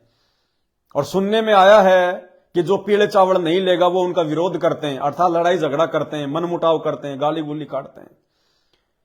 तो ये क्या कह रहे हैं ये काल के एजेंट, ये संगत के और परमात्मा के महादुश्मन शत्रु आश्रम वाले कह रहे हैं पीले चावल ले सकते हैं, यानी सहयोग कर दो, हाथ में ले लो और लेके पक्षियों को डाल दो। अरे तुम्हें कोई माता जी का प्रसाद दे, तुम्हें कोई भैरू जी का प्रसाद दे, हैं, ले लोगे भाई? ले लो, क्या दिक्कत है? अरे लेके किसी कुत्ते को डाल दो, क्या प्रॉब्लम है? ले लो, लेके किसी कुत्ते को डाल दो। अरे कोई पूजा पाठ कर रहा है, तुम्हें कहे कि भाई साहब ये नारियल पकड़ना, तो पकड़ लो ना, क्या दिक्कत है? पकड़ लो, पकड़ के किसी और को दे दो, तो क्या मर्यादा बच जाएगी? यही चाहता है काल, यही चाहता कि एक बार इनकी मर्यादा टूटे और फिर देख इनको मैं क्या नंगा नाच नचाऊंगा, इनकी छाती में कील चुभाऊंगा, छाती में कील। ईसा मसीह से भी भयंकर मौत, एक्सीडेंट में मौत, ट्रोले का टायर चढ़ जाएगा, खरबूजे की तरह फूट जाएगा। आए दिन फूट रहे हैं मैनेजमेंट वाले। भयंकर बीमारी हो जाएगी, हॉस्पिटल में तड़प तड़प के मरेगा, जैसे कोरोना में मरे थे ये बिना ऑक्सीजन के, तड़प तड़प के मरे थे हजारों आश्रम वाले। वो यही चाहता है कि एक बार इनकी मर्यादा टूटे। तो भाई सतलोक आश्रम मैनेजमेंट हरियाणा ने, गुरुदेव के इस कलयुगी परिवार ने तो अपना सत्यानाश करवाना है आने वाले समय में, नो डाउट। इन्होंने तो अपनी आफत मोल ले ली, अपने पैरों पे इन्होंने जो कुल्हाड़ी मारनी थी वो मार ली। इनका सारा भ्रम, इनका सारा भूत निकल जाएगा कि गुरुजी हमारे फूफा, गुरुजी हमारे मामा, गुरुजी मेरा बाप, गुरुजी मेरा पति, गुरुजी मेरा रिश्तेदार। ये सारा भ्रम भूत निकल जाएगा इनका आने वाले समय में, जब अकाल मौत मरेंगे। परेशानियां इनके 24 घंटे चारों तरफ इनको घेर के जो है वो खड़ी रहेंगी। तब पता चलेगा इनको कि गुरुजी कौन है, गुरुजी 5 तत्व के शरीर में हमारे जीजा फूफा नाना है, हमारा ताऊ है या फिर क्या है, तब इनकी आंख खुलेंगी। लेकिन आप और हमारी आंख परमात्मा ने पहले खोल दी सात संगति के माध्यम से। और अब यदि किसी ने मर्यादा तोड़ दी भाई, वो अपनी मौत का अपनी दुर्गति का वो भगत खुद ही जिम्मेदार होगा, खुद ही। किसी और को ओळमा मत देना। ये विशेष मेहर है सतगुरु रामपाल जी भगवान की, जो जेल से ऑडियो आ रही हैं। ये मैनेजमेंट वालों के लिए नहीं आ रही, कहीं आप इस गलतफहमी में हो। ये पूरी संगत के लिए नहीं आ रही है। ये विशेष संदेश केवल सत्सेवकों के लिए आ रहे हैं, उनको और अधिक मजबूती देने के लिए, सावधान करने के लिए, उनको दृढ़ता देने के लिए। और जो लोग भेज रहे हैं उन लोगों को समझ में भी नहीं आ रहा कि इन सत्संगों में क्या कहा जा रहा है। तो अभी जो लास्ट जो ऑडियो आई है 20 नंबर की हिसार जेल से, उसमें क्या कह रहे हैं गुरुदेव। और उसके बावजूद इन्होंने ये मुख्यमंत्री मनोहर लाल खट्टर की प्रोग्राम में भक्तों को 23 तारीख को जो है बुलवा के और अपनी बेबुद्धि का इन्होंने परिचय दिया। क्या कह रहे हैं परमात्मा, ध्यान से सुनो। इसमें मालिक कह रहे हैं भूल जाओ संसार की बातें। लास्ट में कहा परमात्मा ने, सब कुछ समझाने के बाद में उस 20 नंबर की ऑडियो में विशेष ज्ञान है, विशेष। दास लगभग 5 बार सुन चुका है, 5 से 6 बार, और रोज रात को सोता है तो एक बार उसको जरूर सुनता है। ये विशेष संदेश है, एक एक शब्द में गहरी जो है एक सच्चाई छुपी हुई है। तो इस विशेष संदेश 20 नंबर की ऑडियो के लास्ट में क्या बताया परमात्मा ने कि भूल जाओ संसार की बातें और कुर्बान हो जाओ अपने परमात्मा पे, कुर्बान। और ये क्या कर रहे हैं, ये भक्तों को संसार की तरफ धकेल रहे हैं। अरे वो संसार की बातें हैं, मुख्यमंत्री की बातें, मुख्यमंत्री की मीटिंग, मुख्यमंत्री की सभा, वो संसार की बातें हैं, वो दुनियादारी की बातें हमारे काम की नहीं है। जिन चीजों से परमात्मा हटने के लिए कह रहे हैं, उन्हीं चीजों में तुम संगत को और ज्यादा धकेल रहे हो, खुद भी भगवान के दोषी, संगत को भी दोषी बना रहे हो। सुन लो क्या कह रहे हैं परमात्मा। आपके मोक्ष के लिए परमात्मा ने कसर नहीं छोड़ रखी। जो भी संभव व्यवस्था है वो सारी कर दी है। बच्चों तुम भी दया करियो, रहम करियो उस परम पिता पे। और इस दास की उम्र देखो, और दास कहाँ है 9 साल से, ये देखो। और यहां से आपके लिए क्या कर दिया उस दाता ने। उस मालिक को देखो ध्यान से।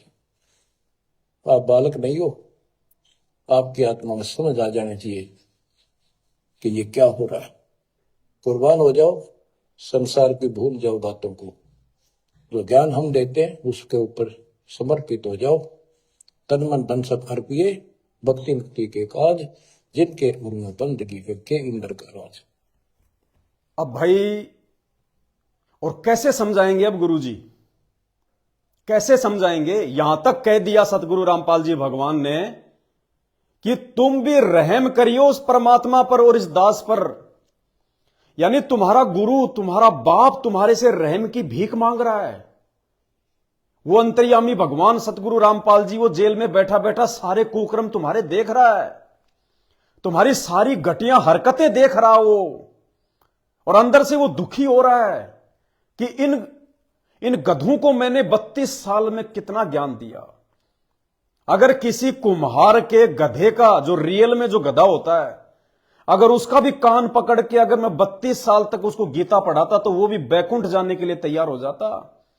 और ये गधे, ये संगत लाखों की, ये आश्रम वाले, ये उनके बेटा बेटी भाई बंधु, ये गधे, ये अभी तक नहीं समझ पा रहे कि हमारे गुरुजी का मकसद क्या, उनका मिशन क्या है।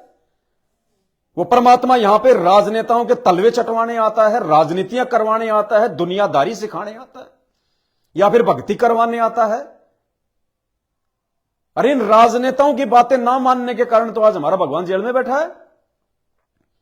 अगर राम रहीम की तरह अगर संत रामपाल जी भी राजनेताओं के अगर तलवे चाटता तो भैया ना तो जेल होती, और अगर ये कांड भी हो जाता तो जिस प्रकार से राम रहीम हर महीने 40-40 दिन की पैरोल पे आ गया, हर महीने आज भी आ गया, आज भी वो 50 दिन की या 40 दिन की वो पैरोल पे आ गए बाहर,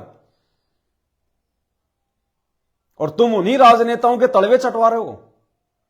वो घटिया, वो गंदी राजनीति का हिस्सा तुम भगत समाज को बना रहे हो।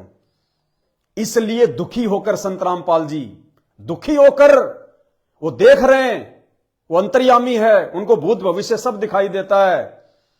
उनको दिखाई दे रहा है कि अगले जन्मों में तो गधे और कुत्ते सुअर बनेंगे बनेंगे। इस जन्म में भी इनकी वो दुर्गति होगी, मेरा वचन तोड़ के वो दुर्गति होगी, लोग देखेंगे। इसलिए वो परमात्मा कह रहा है कि बच्चों अब तुम शाणे हो गए हो, तुम बच्चे नहीं हो।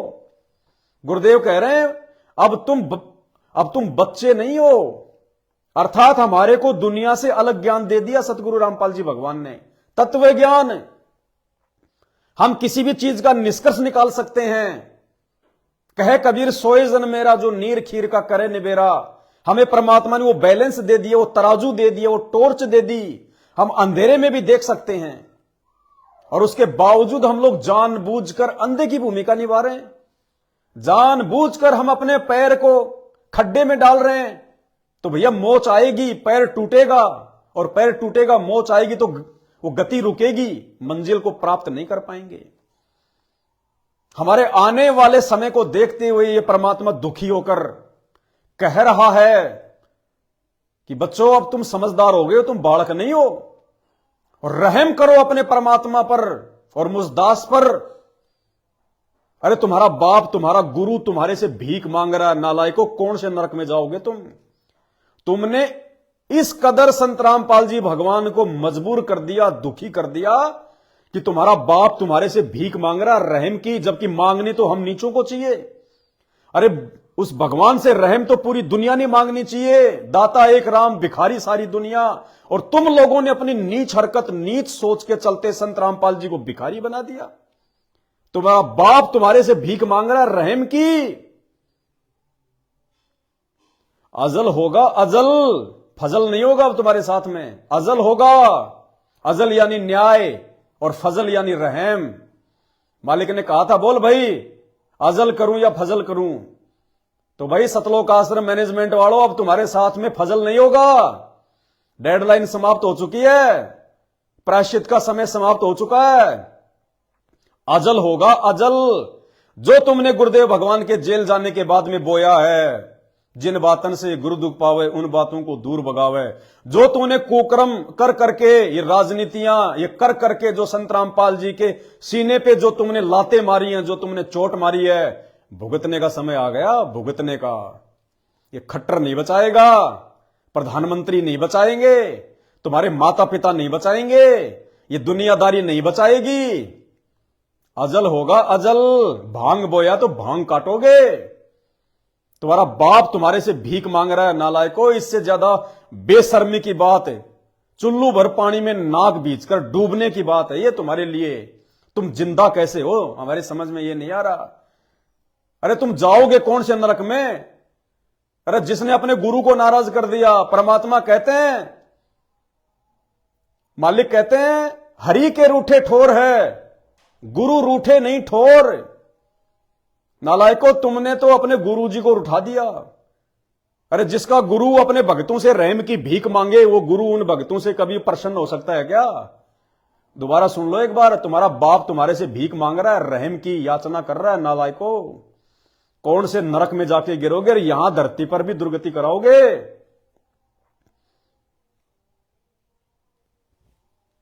आपके मोक्ष के लिए परमात्मा ने कसर नहीं छोड़ रखी।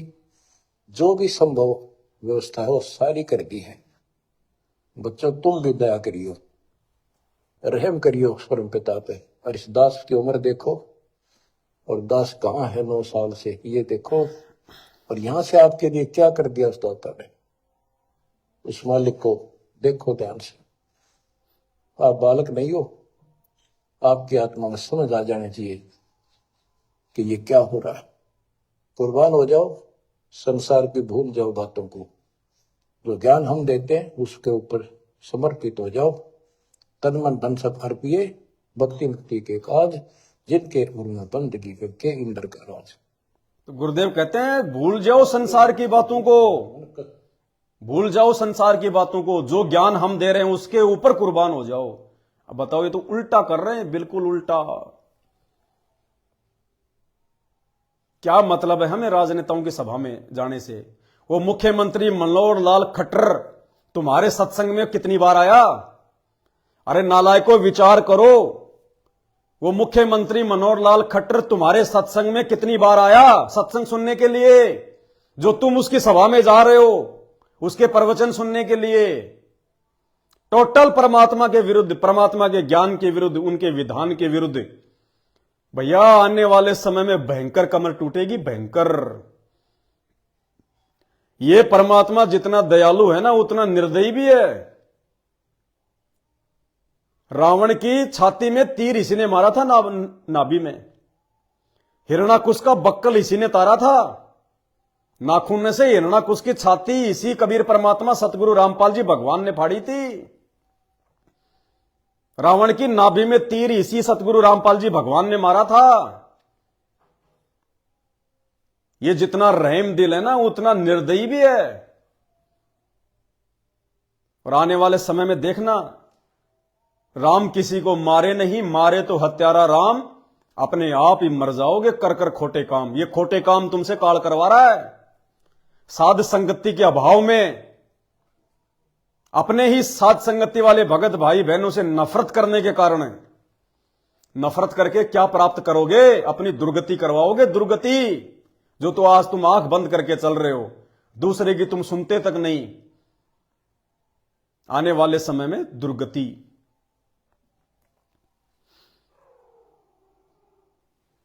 भाई और बहनों, ज्यादा समझने और समझाने का अब समय नहीं है। अब हम सत्सेवक भाई बहनों ने केवल अपने टारगेट पर ध्यान रखना, अपने टारगेट पर। जितनी रहम, जितनी मेहर इस परमात्मा ने साथ संगत वालों पर की है, ब्रह्मांड में किसी पर नहीं करी परमात्मा ने, ब्रह्मांड में। अगर गुरुदेव भगवान के हिसार जेल से बाहर आने तक यदि आप इस मार्ग पर टिके रहे, उसके बाद देखना फिर आपके समझ में आएंगे, जब परमात्मा आपको बताएंगे आने के बाद में कि ये क्या खेल चल रहा था, क्या था, क्या नहीं था। जो दया परमात्मा ने सत्सेवकों के ऊपर बख्शी हुई है, आज परमात्मा ने ब्रह्मांड में किसी पे नहीं बख्शी हुई। ये बार बार जो गुरुदेव भगवान आप और हमारी जो तुलना ब्रह्मा विष्णु महेश से करते हैं ना, कि किस ब्रह्मांड में जो किस्मत तुम्हारी है, तुम्हारी जैसी किस्मत ब्रह्मा विष्णु महेश की भी नहीं है। बार बार कहते हैं गुरुजी, ये उन लोगों के लिए नहीं कहते परमात्मा, आश्रम वालों के लिए नहीं कह रहे। वो भेड़ चाल में चल रही आश्रमों में जाने वाली, नामदान सेंटरों पे जाने वाली और लाखों की अंधी संगत के लिए नहीं कह रहे परमात्मा। ये शब्द परमात्मा आप और हम सत्सेवकों के लिए यूज करते हैं। इसी 20 नंबर की ऑडियो में परमात्मा ने क्या कहा कि बच्चों, तुम्हारी जो किस्मत है वो ब्रह्मा जी ने अलग ही लेखनी से लिखी है। तुम्हारा जो अकाउंट है उसके ऊपर काल का कोई अधिकार नहीं है। स्पष्ट कहा गुरुजी ने। जो साथ संगत वाले हैं, जो सत्सेवक हैं, अगर इसी प्रकार मर्यादा में रहकर, इसी प्रकार से संघर्ष करते हुए, अपने गुरुदेव भगवान को नाराज करने से बचते हुए, अगर इसी प्रकार यदि तुम भक्ति मार्ग पर चलते रहे, तो परमात्मा कहते हैं तुम्हारे ऊपर काल का कोई अधिकार नहीं है। यानी हमारे ऊपर, हमारे भाग्य पर, हमारी किस्मत पर काल का कोई अधिकार नहीं है। बाल विवाह नहीं होने देगा परमात्मा, बाल विवाह। ये आप और हमारे लिए, आप और हमारी इन मर्यादाओं को देखते हुए, आप और हमारे गुरु प्रेम को देखते हुए, ये सत्संग आप और हमें हिम्मत देने के लिए भेज रहा परमात्मा जेल से। उन गधों के लिए सत्संग नहीं कर रहा परमात्मा, जो सारा दिन राजनेताओं का जो बोझ अपने सिर पर उठा के घूमते रहते हैं। ये आप और हम आत्माओं के लिए कर रहा है परमात्मा। तो अब भाई और बहनों, जरा सी भी त्रुटि कोई नहीं बचाएगा, ध्यान रख लेना। परमात्मा ने बचने और बचाने की विधि बताई है। भक्ति और मर्यादा, समर्पण, लगन, निष्ठा, दृढ़ता, विश्वास, सब कुछ अपने गुरुदेव के चरणों में, सब कुछ अपने गुरुदेव के चरणों में। जरा भी लोक लाज में आकर यदि हमने मर्यादा तोड़ दी, मान बढ़ाई में आकर मर्यादा तोड़ दी, भक्तों से यदि हमने राग द्वेष ईर्ष्या रखी और मर्यादा तोड़ दी, छल कपट हमने यदि किसी से किया, धोखाधड़ी यदि हमने किसी से करी, अपना स्वार्थ यदि हम बीच में लेके आ गए, मर्यादा टूटेगी तुरंत। मर्यादा परमात्मा तुरंत, ऑटोमेटिक सिस्टम है भगवान का, ऑटोमेटिक परमात्मा की शक्ति दूर हो जाएगी, ऑटोमेटिक। बहुत बड़ी मार खाओगे इस समय, बहुत भयंकर मार। और अगर इस समय को यदि संघर्ष करते हुए हम पार कर गए तो देखना परमात्मा की गोद में भी इस महाविनाश के बाद में आप और हम ही बैठेंगे, आप और हम ही। जिनको आज कोई वैल्यू नहीं दे रहा, जिनको आज कोई तवज्जो नहीं दे रहा, जो गली के रोड़े समझे जा रहे हैं, कल को परमात्मा उनको अपनी गोद में बैठाएगा, पूरी दुनिया देखेगी ये कौन है, कहां से आ गए, आज से पहले इनको कभी देखा ही नहीं था। और ये बड़े बड़े जो तुर्रम खां बने बैठे हैं इन आश्रमों में, ये ऐसे जाएंगे जैसे गधे के सिर से सींग जाते हैं, दिखाई भी नहीं देंगे ये। क्योंकि आने वाला समय परमात्मा का है, परमात्मा का जब समय आएगा तो उनके मर्यादित भक्तों का तो ऑटोमेटिक आएगा, क्योंकि भगत के वश में है भगवान। भगत के बिना भगवान अधूरा और भगवान के बिना भगत अधूरा। तो आने वाले समय में दुनिया भर के इन संतों और पंथों के बीच में संत रामपाल जी की कोई पहचान नहीं, कोई वैल्यू नहीं। लेकिन आप और हमें पता है ज्ञान आधार से कि आने वाले समय में क्या होगा। तो जब हमारे पूर्ण परमात्मा ये कल्कि के रूप में जब ये प्रकट होंगे दुनिया के सामने, जब पूरी दुनिया को अपनी सुरक्षा, अपने बचाव का एकमात्र माध्यम संत रामपाल जी दिखाई देंगे, ये आचार्य, शंकराचार्य, रामभद्राचार्य, मंडलाचार्य, ये बिलों में घुसते नजर आएंगे, बिलों में। और बिलों में भी इनको चूहे नहीं घुसने देंगे। इनकी वो हालत हो जाएगी जिन्होंने धर्म के नाम पे पूरी दुनिया का जो है बंटाधार कर दिया है। आज जो हमारे को जो बड़े बड़े दिखाई देते हैं, बड़ी बड़ी गाड़ियों में चलते हुए दिखाई देते हैं, बड़े बड़े राजनेताओं के साथ में बैठते हैं, कल को इनको कोई रोड पे भी नहीं बैठने देगा। इनकी वो दुर्गतियां होने वाली हैं। ये महाविनाश का दौर चल रहा है। परमात्मा धरती पे है, काल इतनी आसानी से हार नहीं मानेगा। और परमात्मा कहते हैं, परमात्मा का काम है हार मनवा के छोड़ना। तो भैया जबरदस्त टक्कर है ये, और इस टक्कर में बचेगा वही जो परमात्मा के विधान में चलेगा, जो उनकी मर्यादाओं में चलेगा, जो उनके अनुसार चलेगा। जब मादा हाथी अपने बच्चों को लेकर जब कहीं जाती है जंगल में पानी वानी पीने या कहीं भी, और सामने से अगर कोई भयंकर जानवर आ जाता है, कोई हिंसक जानवर आ जाता है, शेर चीता आ जाता है, और चारों तरफ से उसको घेर लेते हैं, तो वो क्या करती है? अपने बच्चों को अपने चारों पैरों के बीच में खड़ा कर लेती है और बच्चों को विशेष हिदायत दे देती है कि कहीं बाहर मत निकल के भाग जाना, नहीं तो पार डालेंगे। और वो बच्चे क्या करते हैं? कभी कभार मोबाइल पे आ जाते हैं ये एनिमल वाले वीडियो, ये जियोग्राफी वाले। वो हाथी के छोटे छोटे बच्चे जो अभी 4 दिन पहले जो पैदा हुए थे, जिन्हें शेर का पता ना कोई चीता का पता, जैसा उनकी मां कहती है वैसा ही करते हैं वो।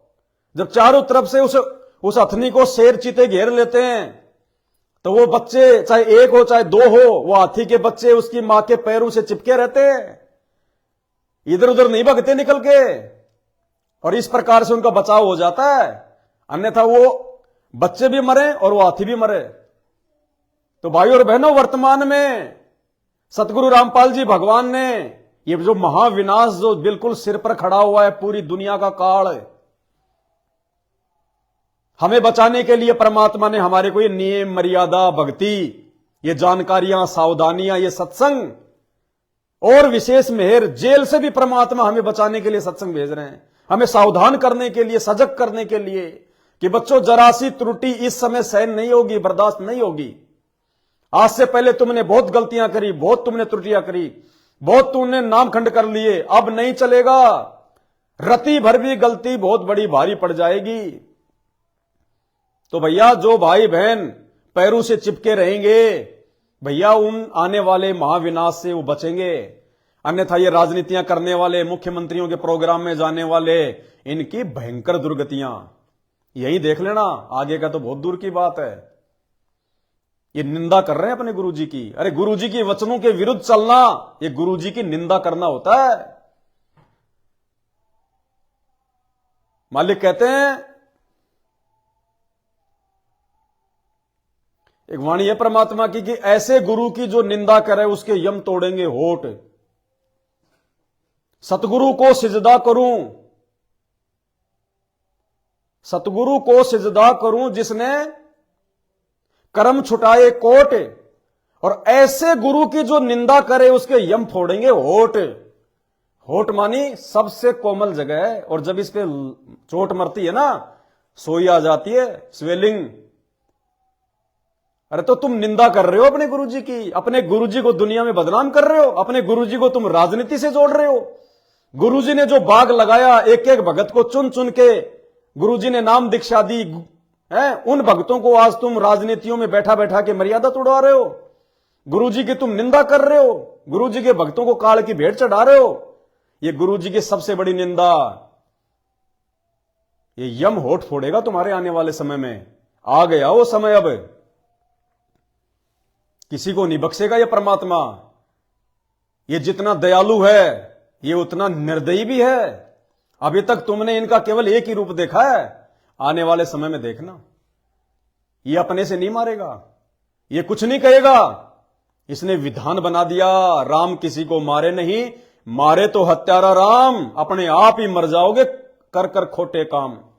तो जो खोटे काम सन 2014 के बाद से सतलोक आश्रम मैनेजमेंट हरियाणा वालों ने किए हैं, संगत से करवाए हैं, भैया चुन चुन के बदला लेगा वो काल ही लेगा, और विशेष तौर से लेगा क्योंकि भक्तों पर तो वैसे भी वो लाल आंख किए बैठा है। और उस समय परमात्मा कुछ नहीं करेगा, कुछ जो आज ही नहीं कर रहा।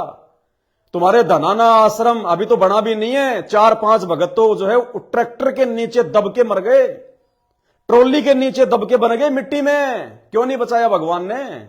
भगवान किसी का सगा नहीं है, वो निर्मोही है। तो आने वाले समय में क्यों बचाएगा?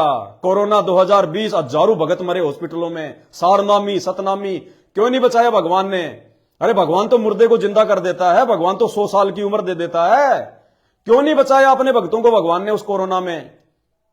आज भी इन आश्रमों में जब भी लोग जाते हैं एक्सीडेंट में, कहीं कोई 2 मर गए, कहीं कोई 4 मर गए, क्यों नहीं बचा रहा भगवान? भैया मर्यादा तोड़ के भक्ति करेगा भगवान, उसका कुछ नहीं लगता। वो अपने एग्रीमेंट में बंधा हुआ है, जो काल के साथ जो तपतशिला पे जो एग्रीमेंट हुआ था। भक्ति को, मर्यादाओं को हल में लेने का प्रयास मत करो, हल्के में लेने का प्रयास मत करो, बहुत भयंकर सजा भोगोगे। अब तो एक एक कदम सोच समझ के रखने का है, एक एक कदम। ये वो समय है, अगर मर्यादाओं के लिए, छोटी सी मर्यादा के लिए अगर शीश कटवाना पड़ जाए, सह हर्ष कटवा लेंगे, लेकिन इस समय मर्यादा नहीं तोड़ेंगे, गुरुजी को नाराज नहीं करेंगे। इतना ज्ञान देने के बाद, खुद परमात्मा धरती पर आ गया संत रामपाल जी के रूप में, यह समझ में आने के बाद फिर भी मर्यादा तोड़ेंगे, तो भैया फिर काल तोड़ेगा ढंग से, निचोड़ के रख देगा। आड़ोसी पाड़ोसी भी देखेंगे कि ये तो बहुत संत रामपाल जी की महिमा करता था, आज क्या हो गया इसके साथ में, वो भी नहीं समझ पाएंगे ये क्या हो गया ये। बाकी भैया सबकी अपनी मौज है, सबकी अपनी मर्जी है। अब दास भी आगे ज्यादा सिर में दर्द नहीं करने वाला भाई, जितनी परमात्मा ने ड्यूटी दी थी मालिक के आशीर्वाद से दास ने जैसी भी निभाई, वो तो परमात्मा को पता है। अब मेरा भी बचाव भैया भक्ति से होगा, सेवा करने से बचाव नहीं होगा, भक्ति से ही बचाव होगा। तो आगे अब दास भी ना इतना लाइव आएगा, ना इतना ज्यादा भैया थूक बिलोएगा। बहुत बिलो लिया 7-8 साल से, जितना परमात्मा ने दया बख्शी। भैया अब अपनी मर्यादाओं पर, अपनी भक्ति पे ध्यान देंगे। अब बाकी जो भी कोई ऐसी बात होगी, मालिक का आदेश होगा, उनकी तरफ से प्रेरणा होगी, तो जरूर लाइव आएंगे, जरूर बताएंगे। लेकिन अब पहले की तरह भागा दौड़ी नहीं करनी भैया, वहां भी चले जाओ, वहां समझाओ, वहां चले जाओ, अब नहीं। अब जब समझने समझाने का दौर भगवान ने ही बंद कर दिया और भगवान ही जेल में जाके बैठ गए, तो भैया अब वो समय आ गया है। अब तो जिसने जो बोया है वो काटेगा। अब समझने समझाने का समय नहीं है। अब आगे जिनको भगवान ने अपने मिशन के लिए चुनना था उनको चुन लिया। अब इन चुने हुए भक्तों में से, साथ संगत वालों में से कितने भगत होंगे जो गुरुदेव भगवान के जेल से बाहर आने तक इस भक्ति मार्ग पर इसी प्रकार मजबूत पेड़ की तरह टिके रहेंगे। क्योंकि अभी तो 24 शुरू हुई है, अभी तो महाविनाश शुरू भी नहीं हुआ। अप्रैल के बाद से महाविनाश का दौर शुरू हो जाएगा। उसके बाद पता चलेगा कि सात संगत में, सत्सेवकों में भी कितने दृढ़ पेड़ हैं, कौन टिक पाएगा। भैया भविष्यवाणियों के अनुसार देखो तो बहुत भयंकर समय है, बहुत भयंकर। इन आंखों से देखा भी नहीं जाएगा, ऐसा रौद्र रूप होगा प्रकृति का, काल का। लाशों के ढेर उठाने वाला नहीं मिलेगा कोई। जय गुरुदेव ने तो यहां तक कह रखा है कि 15-15 कोस पर दीपक जलेंगे, 15-15 कोस पर इतनी जनसंख्या छट जाएगी। भविष्य मालिका के अनुसार पूरे विश्व की 64 करोड़ आबादी होगी, 64 करोड़, जिसमें भारत की अकेले की 30 करोड़, बाकी 34 करोड़ पूरे विश्व की। और गुरुदेव ने भी कह रखा कि नास्तिक देशों का तो नाश होगा, अमेरिका, चीन, रसिया। और जब अमेरिका, चीन, रसिया ही लड़ेंगे तो पूरा विश्व लड़ाई में शामिल होगा। ये युग परिवर्तन का समय है। जब जब धरती पर युग परिवर्तन होता है तब तक पूरे विश्व को युग परिवर्तन में शामिल होना पड़ता है, पूरे विश्व को भाग लेना पड़ता है। राम रावण का युद्ध हुआ, राम रावण का युद्ध हुआ क्योंकि हम त्रेता से हम द्वापर में आ रहे थे।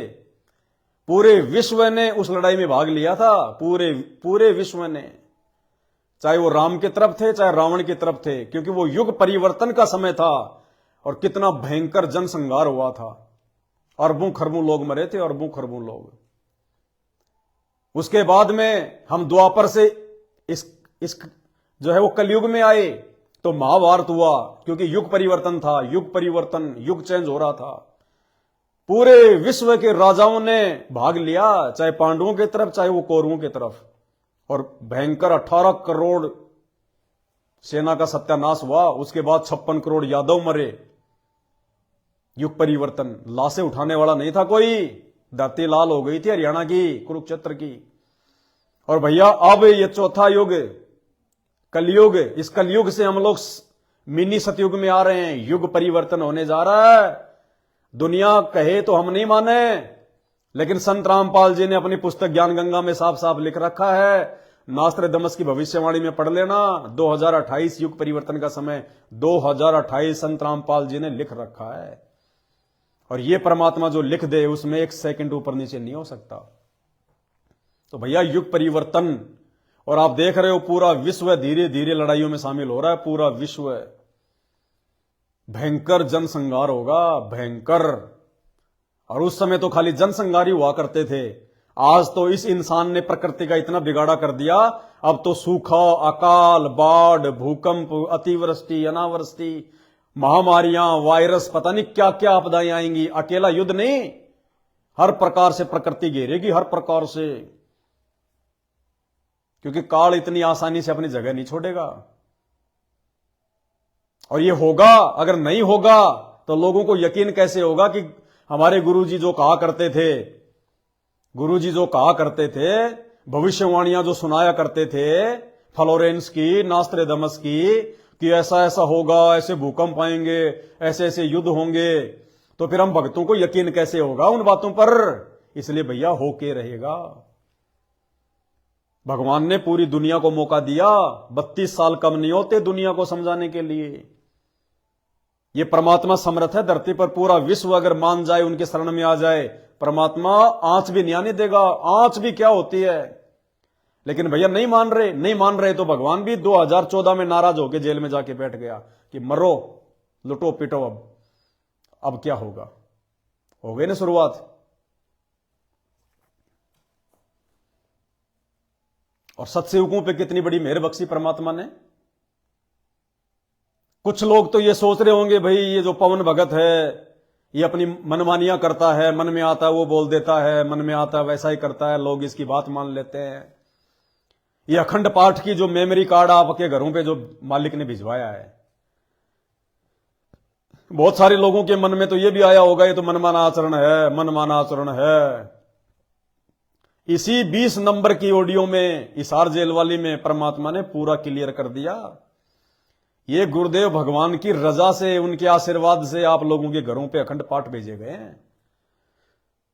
अखंड पाठ गुरुदेव भगवान के आशीर्वाद से परमात्मा ने इसी 20 नंबर की ऑडियो में 5 दिन पहले बिल्कुल क्लियर कर दिया। सुनाता हूं आपको अखंड पाठ के विषय में क्या कहा परमात्मा ने। जैसे बच्चों बहुत बार बताते हैं, दास आपको बताता है कि ये अमर कथा जो गरीबदास जी की वाणी है, यह शिव जी वाली अमर कथा से कई हजार लाख गुना ज्यादा शक्तिशाली है, ज्यादा प्रभावी है। अब ये कथा सुनाने का मुझे कोई उद्देश्य नहीं, इसमें से ऐसा निष्कर्ष निकालूंगा आप हैरान रह जाओगे। जैसे एक सर्प कांटे का इलाज करता है, अब तो दवाइयां चल गई, पहले गार्डू होते थे, मंत्र बोलकर जहर तार देते थे। जिसको सर्प ने काट लिया वो अचेत हो जाता था, कभी बेहोश जैसे मर गया हो, सांस सांस आते थे। और गार्डू क्या करता है, एक मंत्र 5-4 पंक्तियां होती हैं, उसको सिद्ध करता अपने जीवन में 5-4-7 साल लगा। अब देखो भाई और बहनों, बहुत सारी बातें हैं, अगर आप चाहो तो इतने संकेत हैं परमात्मा के सत्संगों में, इतने संकेत हैं, मतलब अविश्वास के लिए कोई जगह नहीं है कि संत रामपाल जी ही पूर्ण परमात्मा है। अब परमात्मा इसमें जो अखंड पाठ है, जो गरीबदास जी महाराज जी की वाणियां जो अभी सभी भक्तों के घरों पे मेमोरी कार्ड के माध्यम से भिजवाई गई है, उसकी महिमा मंडन करते हुए गुरुदेव ने बीच में अभी क्या कहा, गारुडू मंत्र। और क्या कहा परमात्मा ने कि उसमें 4-5 पंक्तियां होती हैं। आपने कभी सुना कभी जिंदगी में कि जो गारुडू मंत्र होता है उसमें 4 या 5 ही होती है उसमें पंक्तियां? अरे ये परमात्मा है, इनसे कुछ भी छुपा हुआ नहीं है। इस सृष्टि का एक एक रज इनकी दृष्टि में है, कहां क्या हो रहा है, कहां क्या चल रहा है, क्या नहीं है। आपने गारुडू तो सुना होगा, गारुडू मंत्र बहुत लोगों से सुना होगा, लेकिन गारुडू मंत्र में 4 या 5 ही पंक्तियां होती हैं। ये आपको किसी ने बताया? गारुडू मंत्र कहां लिखा हुआ है, कौन से शास्त्र में लिखा हुआ है, कभी आपने सुना, किसी ने बताया? ये परमात्मा है। आराम से बोल गए, सहज में बोल गए, पकड़ना आप और हमने पड़ेगा कि गारुडू मंत्र जिसमें 4 या 5 ही जो है पंक्तियां होती है। आज धरती पर किसी के पास में ये गारुडू मंत्र नहीं है, धरती पर। और परमात्मा क्या बोल गए, उसमें 4 या 5 पंक्तियां होती हैं। इन वर्तमान के जितने भी जो गुरु, जो शंकराचार्य, जो ये धर्माचार्य हैं, किसी को नहीं पता कि उसमें कितनी पंक्तियां होती हैं। संकेत कर गए परमात्मा कि गारुडू मंत्र में 4 या 5 पंक्तियों का होता है वो मंत्र। इनके पास तो दुनिया के सारे मंत्र हैं, लेकिन वो हैं किस काम के? फिजूल के, फालतू के। ध्यान से सुनो। मर गया हो, सांस सांस आते थे। और गार्डू क्या करता है, एक मंत्र 5-4 पंक्तियां होती हैं, उसको सिद्ध करता अपने जीवन में 5-4-7 साल लगा के वो वाणी। और कितने टाइम लगा कि वो गारुडू उस मंत्र को जो है वो सिद्ध करता था? 4 या 5 साल लगा के, 4-5 साल। और इतने आसानी से बोल गए, इतने सहज में बोल गए परमात्मा। टाइम भी बता दिया कि वो मंत्र कितने टाइम में जो है वो सिद्ध होता था। कब पहचानेंगे भैया, कौन से दिन पहचानेंगे इस परमात्मा को? और गार्डू क्या करता है, एक मंत्र 5-4 पंक्तियां होती हैं, उसको सिद्ध करता अपने जीवन में 5-4-7 साल लगा के वो वाणी सिद्ध हो जाती है। फिर तो उसको बोलता रहता उसके ऊपर साथ बैठ के उस सर्प जैसे व्यक्ति पर। उस समय वो सर्प जैसा व्यक्ति अचेत होता है, ना वाणी सुन रहा है, ना उसको समझ रहा है इसका अर्थ क्या है। तो कुछ समय के बाद वो उस वाणी के प्रभाव से उस शरीर का विष खत्म हो जाता है और वो व्यक्ति जीवित हो जाता, सचेत हो जाता है। इसी प्रकार बच्चों, इसी प्रकार अब जो अखंड पाठ की वाणियां गुरुदेव भगवान के आशीर्वाद से आप लोगों के घरों पर भिजवाई गई है, ये किसी कोई पवनदास की औकात नहीं है, मेरा कोई स्वार्थ नहीं है, ये मेरी कोई अपनी सोच नहीं है कि मैं तुम्हारे को ये सेवा करूंगा। ये सब कुछ परमात्मा ने करवाया, सब कुछ संगत के लिए परमात्मा ने। ये जगह जगह परमात्मा ने, कई हजारों की जगह परमात्मा ने देश विदेश में, ये Canada, Fiji, island, Italy, London, वहां भी परमात्मा ने जो है बल्कि भिजवा दिए।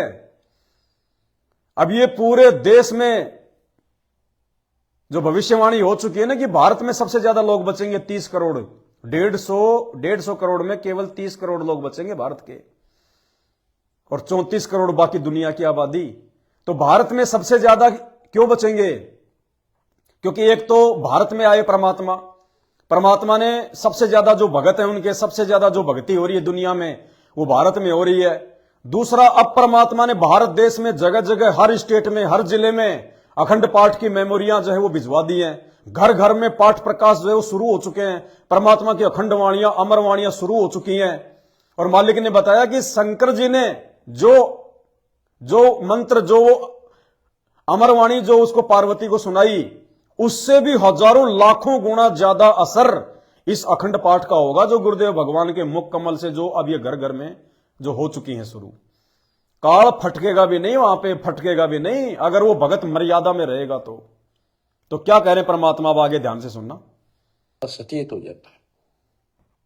इसी प्रकार बच्चों, परमात्मा की अमर कथा जितना जिस जो सक्षम है उसके मुख से जिस सुनी जाती है तो उस सत्र का उसको लाभ अवश्य मिलता है। तो ये गंदा अंडा था, इसके साथ जीव चिपका हुआ था। ये गंदा अंडा ना सुन सका था, ना बोल सका था, ना वो कह क्या रहा है शिव जी वो समझ सका था। और उस वाणी के बोलने से वो अंडा भी स्वस्थ हो गया, उसमें बच्चा भी बन गया, उसका पांख भी जाम आई और वो उड़कर भाग भी गया। इसी प्रकार जो आज मानव के ऊपर रहम हुआ है, गरीबदास महाराज जी की अमरवाणी। अब ध्यान से सुनना, गरीबदास जी महाराज जी की अमरवाणी हुआ है। गरीबदास महाराज जी की अमरवाणी इससे भी ज्यादा स्ट्रॉन्ग है। और ये अब दास के बुक से चला करेंगे अखंड पाठों में। क्या कह रहे हैं गुरु जी? अब ये दास के मुख से चला करेंगी अखंड पाठों में। तो घर घर परमात्मा ने भिजवा दी, घर घर में अखंड पाठ शुरू हो चुके हैं। स्पीकर भी परमात्मा ने साथ में भिजवा दिए। इससे बड़ी दया और क्या करेगा वो परमात्मा? मात्र 310 रुपए में 32 GB का मेमोरी कार्ड, 2 भक्ति वो, 2 फोटो, 2 शंका समाधान, स्पीकर साथ में, 100 रुपए का कोरियर भी फ्री। 2000 रुपए में नहीं बेच सकता तुम्हें कोई, 2000 में भी। और 300 जो है 10 रुपए में, जिसके पास नहीं है उनको हमने फ्री भेज दिया। और उसके बाद भी अगर मजाक लग रहा तो आने वाले समय में भुगतोगे। क्या कह रहे हैं परमात्मा? अमरवाणी इससे मानव के ऊपर रहम हुआ है। गरीबदास महाराज जी की अमरवाणी इससे भी ज्यादा स्ट्रॉन्ग है। और ये अब दास के बुक से चला करेंगे अखंड पाठों में। आसपास के पक्षियों पर भी असर करेगी। आसपास के पशु पक्षी जीव जंतु पेड़ पौधों सब का ऊपर ऐसे असर करेगी जैसे इस पर किया था। और ये सब धीरे धीरे यहां से शरीर छोड़ते जाएंगे और मनुष्य जीवन पाते जाएंगे। ये सीधे फिर आके मालिक के चरणों में आएंगे। बच्चों, भक्ति जरूर करेंगे, भक्ति करेंगे तो मालिक कहीं ना कहीं उनको मिलेगा। अब बच्चों, अब सुनना ध्यान से और आगे अखंड पाठ के विषय में स्पष्ट कर दिया परमात्मा ने कि ये जो गरीबदास जी की वाणियां हैं, जो अखंड पाठ के माध्यम से जो अब ये चल रही हैं, चलेंगी, चलती हैं, सब कुछ बोल दिया परमात्मा ने। संकेत ही करेगा सतगुरु। शब्द सैन सतगुरु की पहचान है, पावे अटल सुहाग रहे। परमात्मा ने एक ही सेकंड में सब कुछ बोल दिया। चलती हैं, चल रही हैं, चलेंगी, सब कुछ बोल दिया। अब बच्चों, जो दास बता रहा है कि जो अमर पाठ, अखंड पाठ या वैसे वाणी सत्संग जहां भी चल रहे हैं, चला करेंगे, चलते हैं, चलेंगे। सब कुछ बोल दिया परमात्मा ने। ये क्यों बोल रहे हैं परमात्मा ये बातें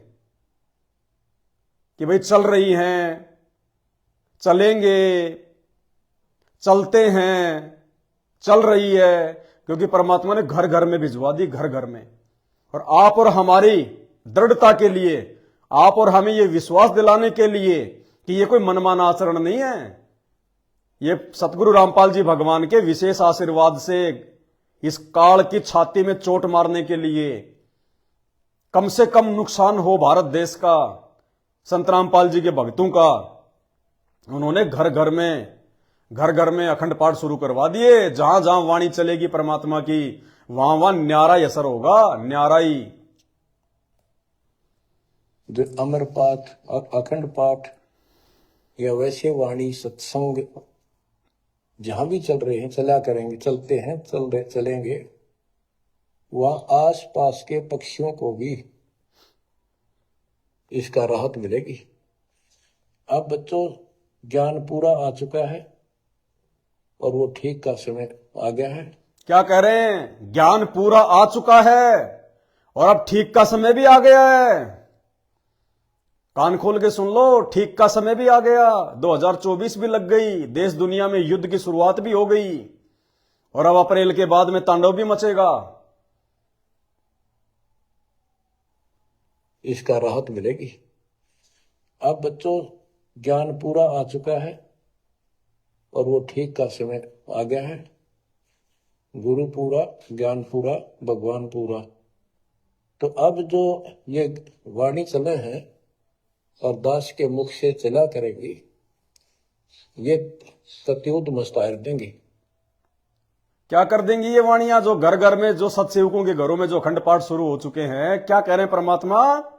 अब जो ये वाणियां, जो ये चलेंगी, जो ये चल रही हैं, ये कति उद्मस्त तार देंगी। उद्मस्त यानी वो प्रभाव होगा इनका, जबरदस्त प्रभाव इन वाणियों का। वाणी चले हैं, ज्ञान पूरा, भगवान पूरा। तो अब जो ये वाणी चले हैं और दास के मुख से चला करेगी, ये सत्युद मस्तायर देंगी।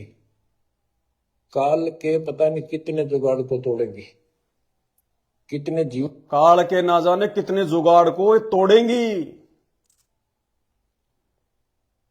काल के पता नहीं कितने जुगाड़ को तोड़ेंगी, कितने जीवों का उद्धार बनेगा। मनुष्य का तो कहना ही क्या, डांगर डोर पशु पक्षी कीड़े मकोड़ों को भी सारा मिलेगा इसको। ये इन पुराणों से कथा है, ये आपके सामने सच्चाई इस तरह है। भाई और बहनों, हर प्रकार से परमात्मा ने समझाने में कोई कसर नहीं छोड़ी है।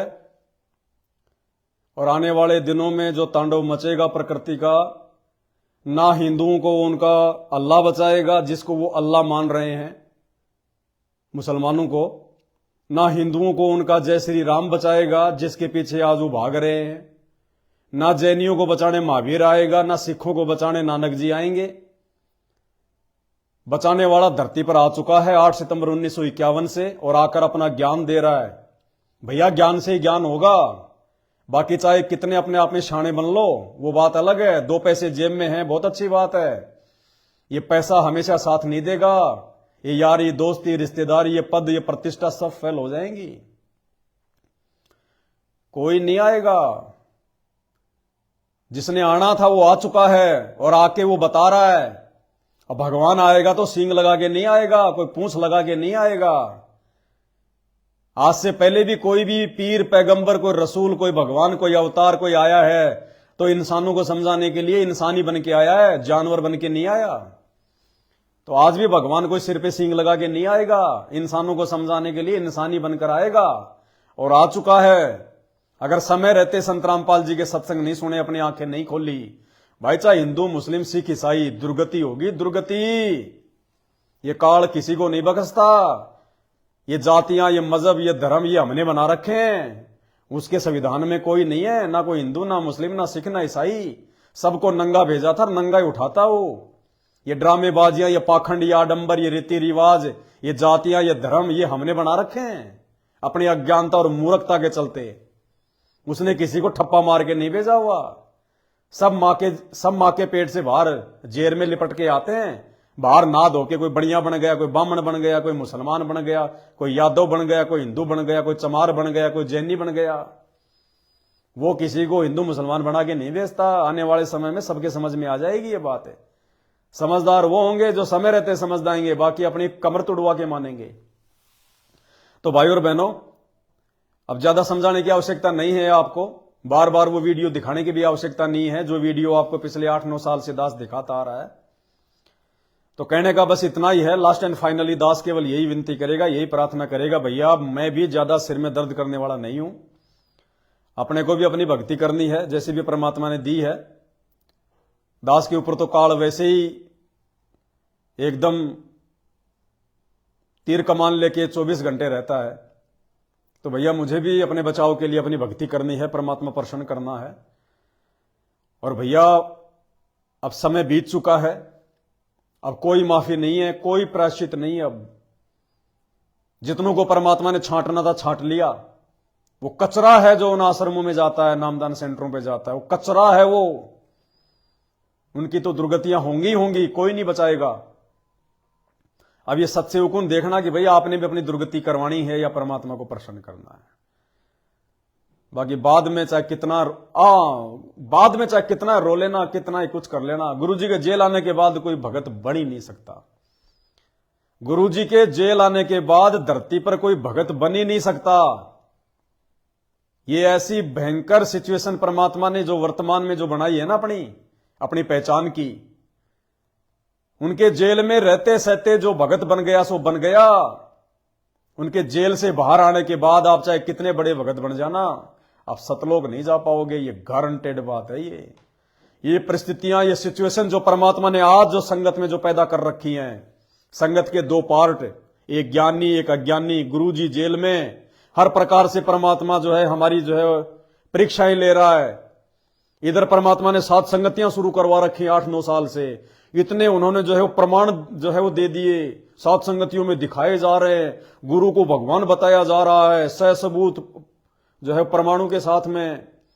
ये परिस्थितियां सारी जो वर्तमान में है, ये परिस्थितियां उनके जेल से बाहर आने के बाद नहीं होंगी। उनके बाहर आने के बाद ना तो कोई 2 ग्रुप रहेंगे संगत में, है ना कोई इस प्रकार से ज्ञान आधार की कोई बातें करेगा, ना ये संसार की परिस्थितियां जो है ऐसी होंगी, ना दुनिया वाले तुम्हें दुखी करेंगे, ना परेशान करेंगे, ना तुम्हारी कोई मर्यादा जो है वो तोड़वाएगा। ये जोड़ जुगाड़ जो परमात्मा ने वर्तमान में फिट कर रखा है 2028 तक, भैया उनके जेल से बाहर आने तक जो भगत बन गया सो बन गया। जो ये सोचकर भक्ति कर रहा है कि मेरे गुरुजी सतलोक गए और जो उन्होंने मुझे देना था दे गए, और यदि अब मैंने मर्यादा तोड़ दी तो भाई मेरे गुरुजी तो आने नहीं और मेरी मर्यादा वापस ठीक होनी नहीं, मेरा तो सत्यानाश है।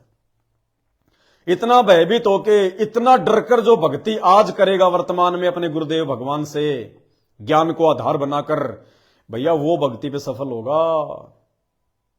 उनके बाहर आने के बाद में तो केवल मौज ही मौज है। फिर एक बार ये महाविनाश का समय 2028 तक जो महाविनाश होना है हो लेगा। जितने भी पापी और अधर्मी लोग जो हैं धरती पर, हिंदू मुस्लिम सिख ईसाई, जिनको भी मरना मारना है सब मर लेंगे, मार लेंगे। कोई प्राकृतिक आपदाओं में तो कोई युद्धों में, कोई गृह युद्ध में, कोई लड़ाई झगड़ों में, जिसने भी खत्म होना हो जाएंगे। जो कचरा है वो साफ हो जाएगा इस धरती का। केवल अच्छी आत्माएं बचेंगी, और अच्छी आत्माएं फिर किसी को दुखी नहीं करती, परेशान नहीं करती। फिर तुम्हारी कोई मर्यादा नहीं तोड़वाएगा। फिर किसी ने साथ संगति की वीडियो बनाने की जरूरत नहीं है। फिर संत रामपाल जी ने तुम्हारी जो है परीक्षा लेने की जरूरत नहीं है। अब जब वो कुछ होगा ही नहीं तो फिर परीक्षा कैसे होगी, भगत का पता कैसे चलेगा। फिर संत रामपाल जी भी सदा थोड़े रहेंगे, वो भी जाएंगे, एक समय के पश्चात वो भी जाएंगे। फिर कुछ नहीं है। फिर तो वो ऐसा एक माहौल तैयार कर जाएंगे, धरती का ऐसा वातावरण सेट कर जाएंगे, कलयुग में वो सतयुग सेट कर जाएंगे। फिर जो रह जाएंगे वर्तमान में या बाद में जो भक्ति जो करेंगे, जो उनके जेल से बाहर आने के बाद, या वर्तमान में जो मर्यादाएं तोड़ तोड़ के जो भक्ति कर रहे हैं, भाई जो अच्छी आत्मा होंगी, जो आज जो गुरु को भगवान मान चुकी हैं, जिन्होंने अपने घर को आश्रम बना लिया, घर पे जिन्होंने बेड लगा लिया, सतगुरु रामपाल जी भगवान को परमात्मा मान लिया, उस फोटो को फाड़ फाड़ के फेंक दिया, है, मर्यादा निभाने के लिए हर संभव जो प्रयास कर रहे हैं, जो संघर्ष कर रहे हैं, ये आत्माएं तो निकल जाएंगी मालिक के साथ में सतलोक। इनका तो सौभाग्य, आप और हमारा तो सौभाग्य, जितने भी होंगे, चाहे वो लाख हो, चाहे हजार हो, चाहे 20 हो, चाहे 5 हो, क्योंकि लेके परमात्मा उन्हीं को जाएगा जो पूरी तरह से टर्म्स एंड कंडीशन में होंगे, वो चाहे 1 हो चाहे 1 लाख हो। अब फिर आज जो ये राजनीतियां कर रहे हैं, जो खट्टर की रैलियों में जा रहे हैं, ये दुनिया वाले जो आडंबर और पाखंड कर रहे हैं, जो ये अंधभक्ति को जो बढ़ावा दे रहे हैं, कोई मांस खा रहा है, कोई शराब पी रहा है, कोई क्या कर रहा है, कोई ढोंग, कोई पाखंड, फिर क्या होगा? जितने मरने होंगे, जितने खपने होंगे, वो तो 28 तक खप लेंगे महाविनाश में। बाकी जो बचेंगे वो फिर डर के मारे संत रामपाल जी की भक्ति पे लग जाएंगे, क्योंकि संत रामपाल जी के अलावा फिर कोई दिखाई नहीं देगा। फिर हजारों साल तक जो ये मार्ग चलेगा परमात्मा का, इस कलयुग में जो ये सतयुग आएगा, फिर ये लोग जो बच जाएंगे, ये लोग ऐसो आराम करेंगे, ये बार बार इस भक्ति से बार बार इनको मानव जन्म मिलेंगे 100-50, ये बार बार ये सुख भोगेंगे, शांति से रहेंगे। और फिर क्या होगा एंड में? फिर अंत में फिर इनकी जो है वो दुर्गति, और परमात्मा ना जाने फिर कब मिलेगा। वो छोड़ दो, फिर तो मालिक की मौज वो खुद ही आके पकड़ता है। इसको पकड़ने वाला धरती पे कोई नहीं है सृष्टि में, ये तो खुद ही पकड़ता आके। और आज का जो समय है, जो कलयुग की बिचली पीढ़ी का, ये जो वर्तमान का जो समय है भाई और बहनों, इस समय की कोई वैल्यू नहीं है, कोई कीमत नहीं है। मतलब ये जो समय है, ये शब्दों में बयां करने से बाहर की बात है। पूरी सृष्टि में अगर मोक्ष होता तो केवल धरती पे होता है। तो एक तो वर्तमान में आप और हमारा धरती पे जन्म, क्योंकि भक्ति केवल धरती पे होती है, मोक्ष केवल यहीं से हो सकता है, ये मुक्ति खेत है। इतने ब्रह्मांड, इतने लोक हैं, वहां से निकाल के परमात्मा ने हमारे को धरती पे इस समय यहां जन्म दिया। और जन्म भी कब दिया? कलयुग की बिचली पीढ़ी में, जो पहले से शास्त्रों में लिखित है, जब आवे 5505 तब ये वचन मेरा होगा साचा। कलयुग की बिचली पीढ़ी में आप और हमारा मानव जन्म, वो भी धरती पर। ऊपर से सतगुरु रामपाल जी भगवान ने हमें अपनी शरण में ले लिया। ये बाकी देखो ना, दुनिया आए दिन मर रही है, इनको मालूम भी नहीं है संत रामपाल जी कौन है। हमें गुरुजी ने अपनी शरण में ले लिया। उससे बढ़कर गुरुजी ने हमें साध संगति से जोड़ दिया। उससे बढ़कर परमात्मा ने साध संगति के माध्यम से हमारे दिलो दिमाग में यह बैठा दिया कि गुरुजी ही परमात्मा, क्योंकि सब कुछ मिल गया आपको। मान लीजिए आपका जन्म भी हो गया, मानव जन्म भी हो गया, गुरुजी भी मिल गए, भक्ति भी मिल गई। और यदि आपकी अंतरात्मा ने यह स्वीकार नहीं किया कि गुरु ही परमात्मा होता है, और आपने यदि वो कागज वाली कबीर जी की काल्पनिक फोटो को नहीं फाड़ा, अपने घर से, अपने दिलो दिमाग से बाहर नहीं फेंका, तो भी आपका बैड लक। और आपने फाड़ भी दिया, सब कुछ कर दिया, मर्यादा में भी हो। और यदि गुरुजी के हिसार जेल से बाहर आने तक यदि आप संघर्ष करते हुए, क्योंकि आने वाले समय में परिस्थितियां बिगड़ेंगी तो परीक्षा और होगी, संघर्ष करना पड़ेगा। काल हर प्रकार से तोड़ने का प्रयास करेगा, दबाने का प्रयास करेगा। उस समय ना कोई वीडियो बनाने वाला होगा, क्योंकि महाविनाश के दौर में सबसे पहले इंटरनेट को ठप किया जाएगा। ना किसी का व्हाट्सएप चलेगा, ना किसी की फेसबुक चलेगी, ना किसी का यूट्यूब चलेगा। लाइटें जो है वो गुल हो जाएंगी, कोई संपर्क नहीं, यातायात के साधन सब बंद।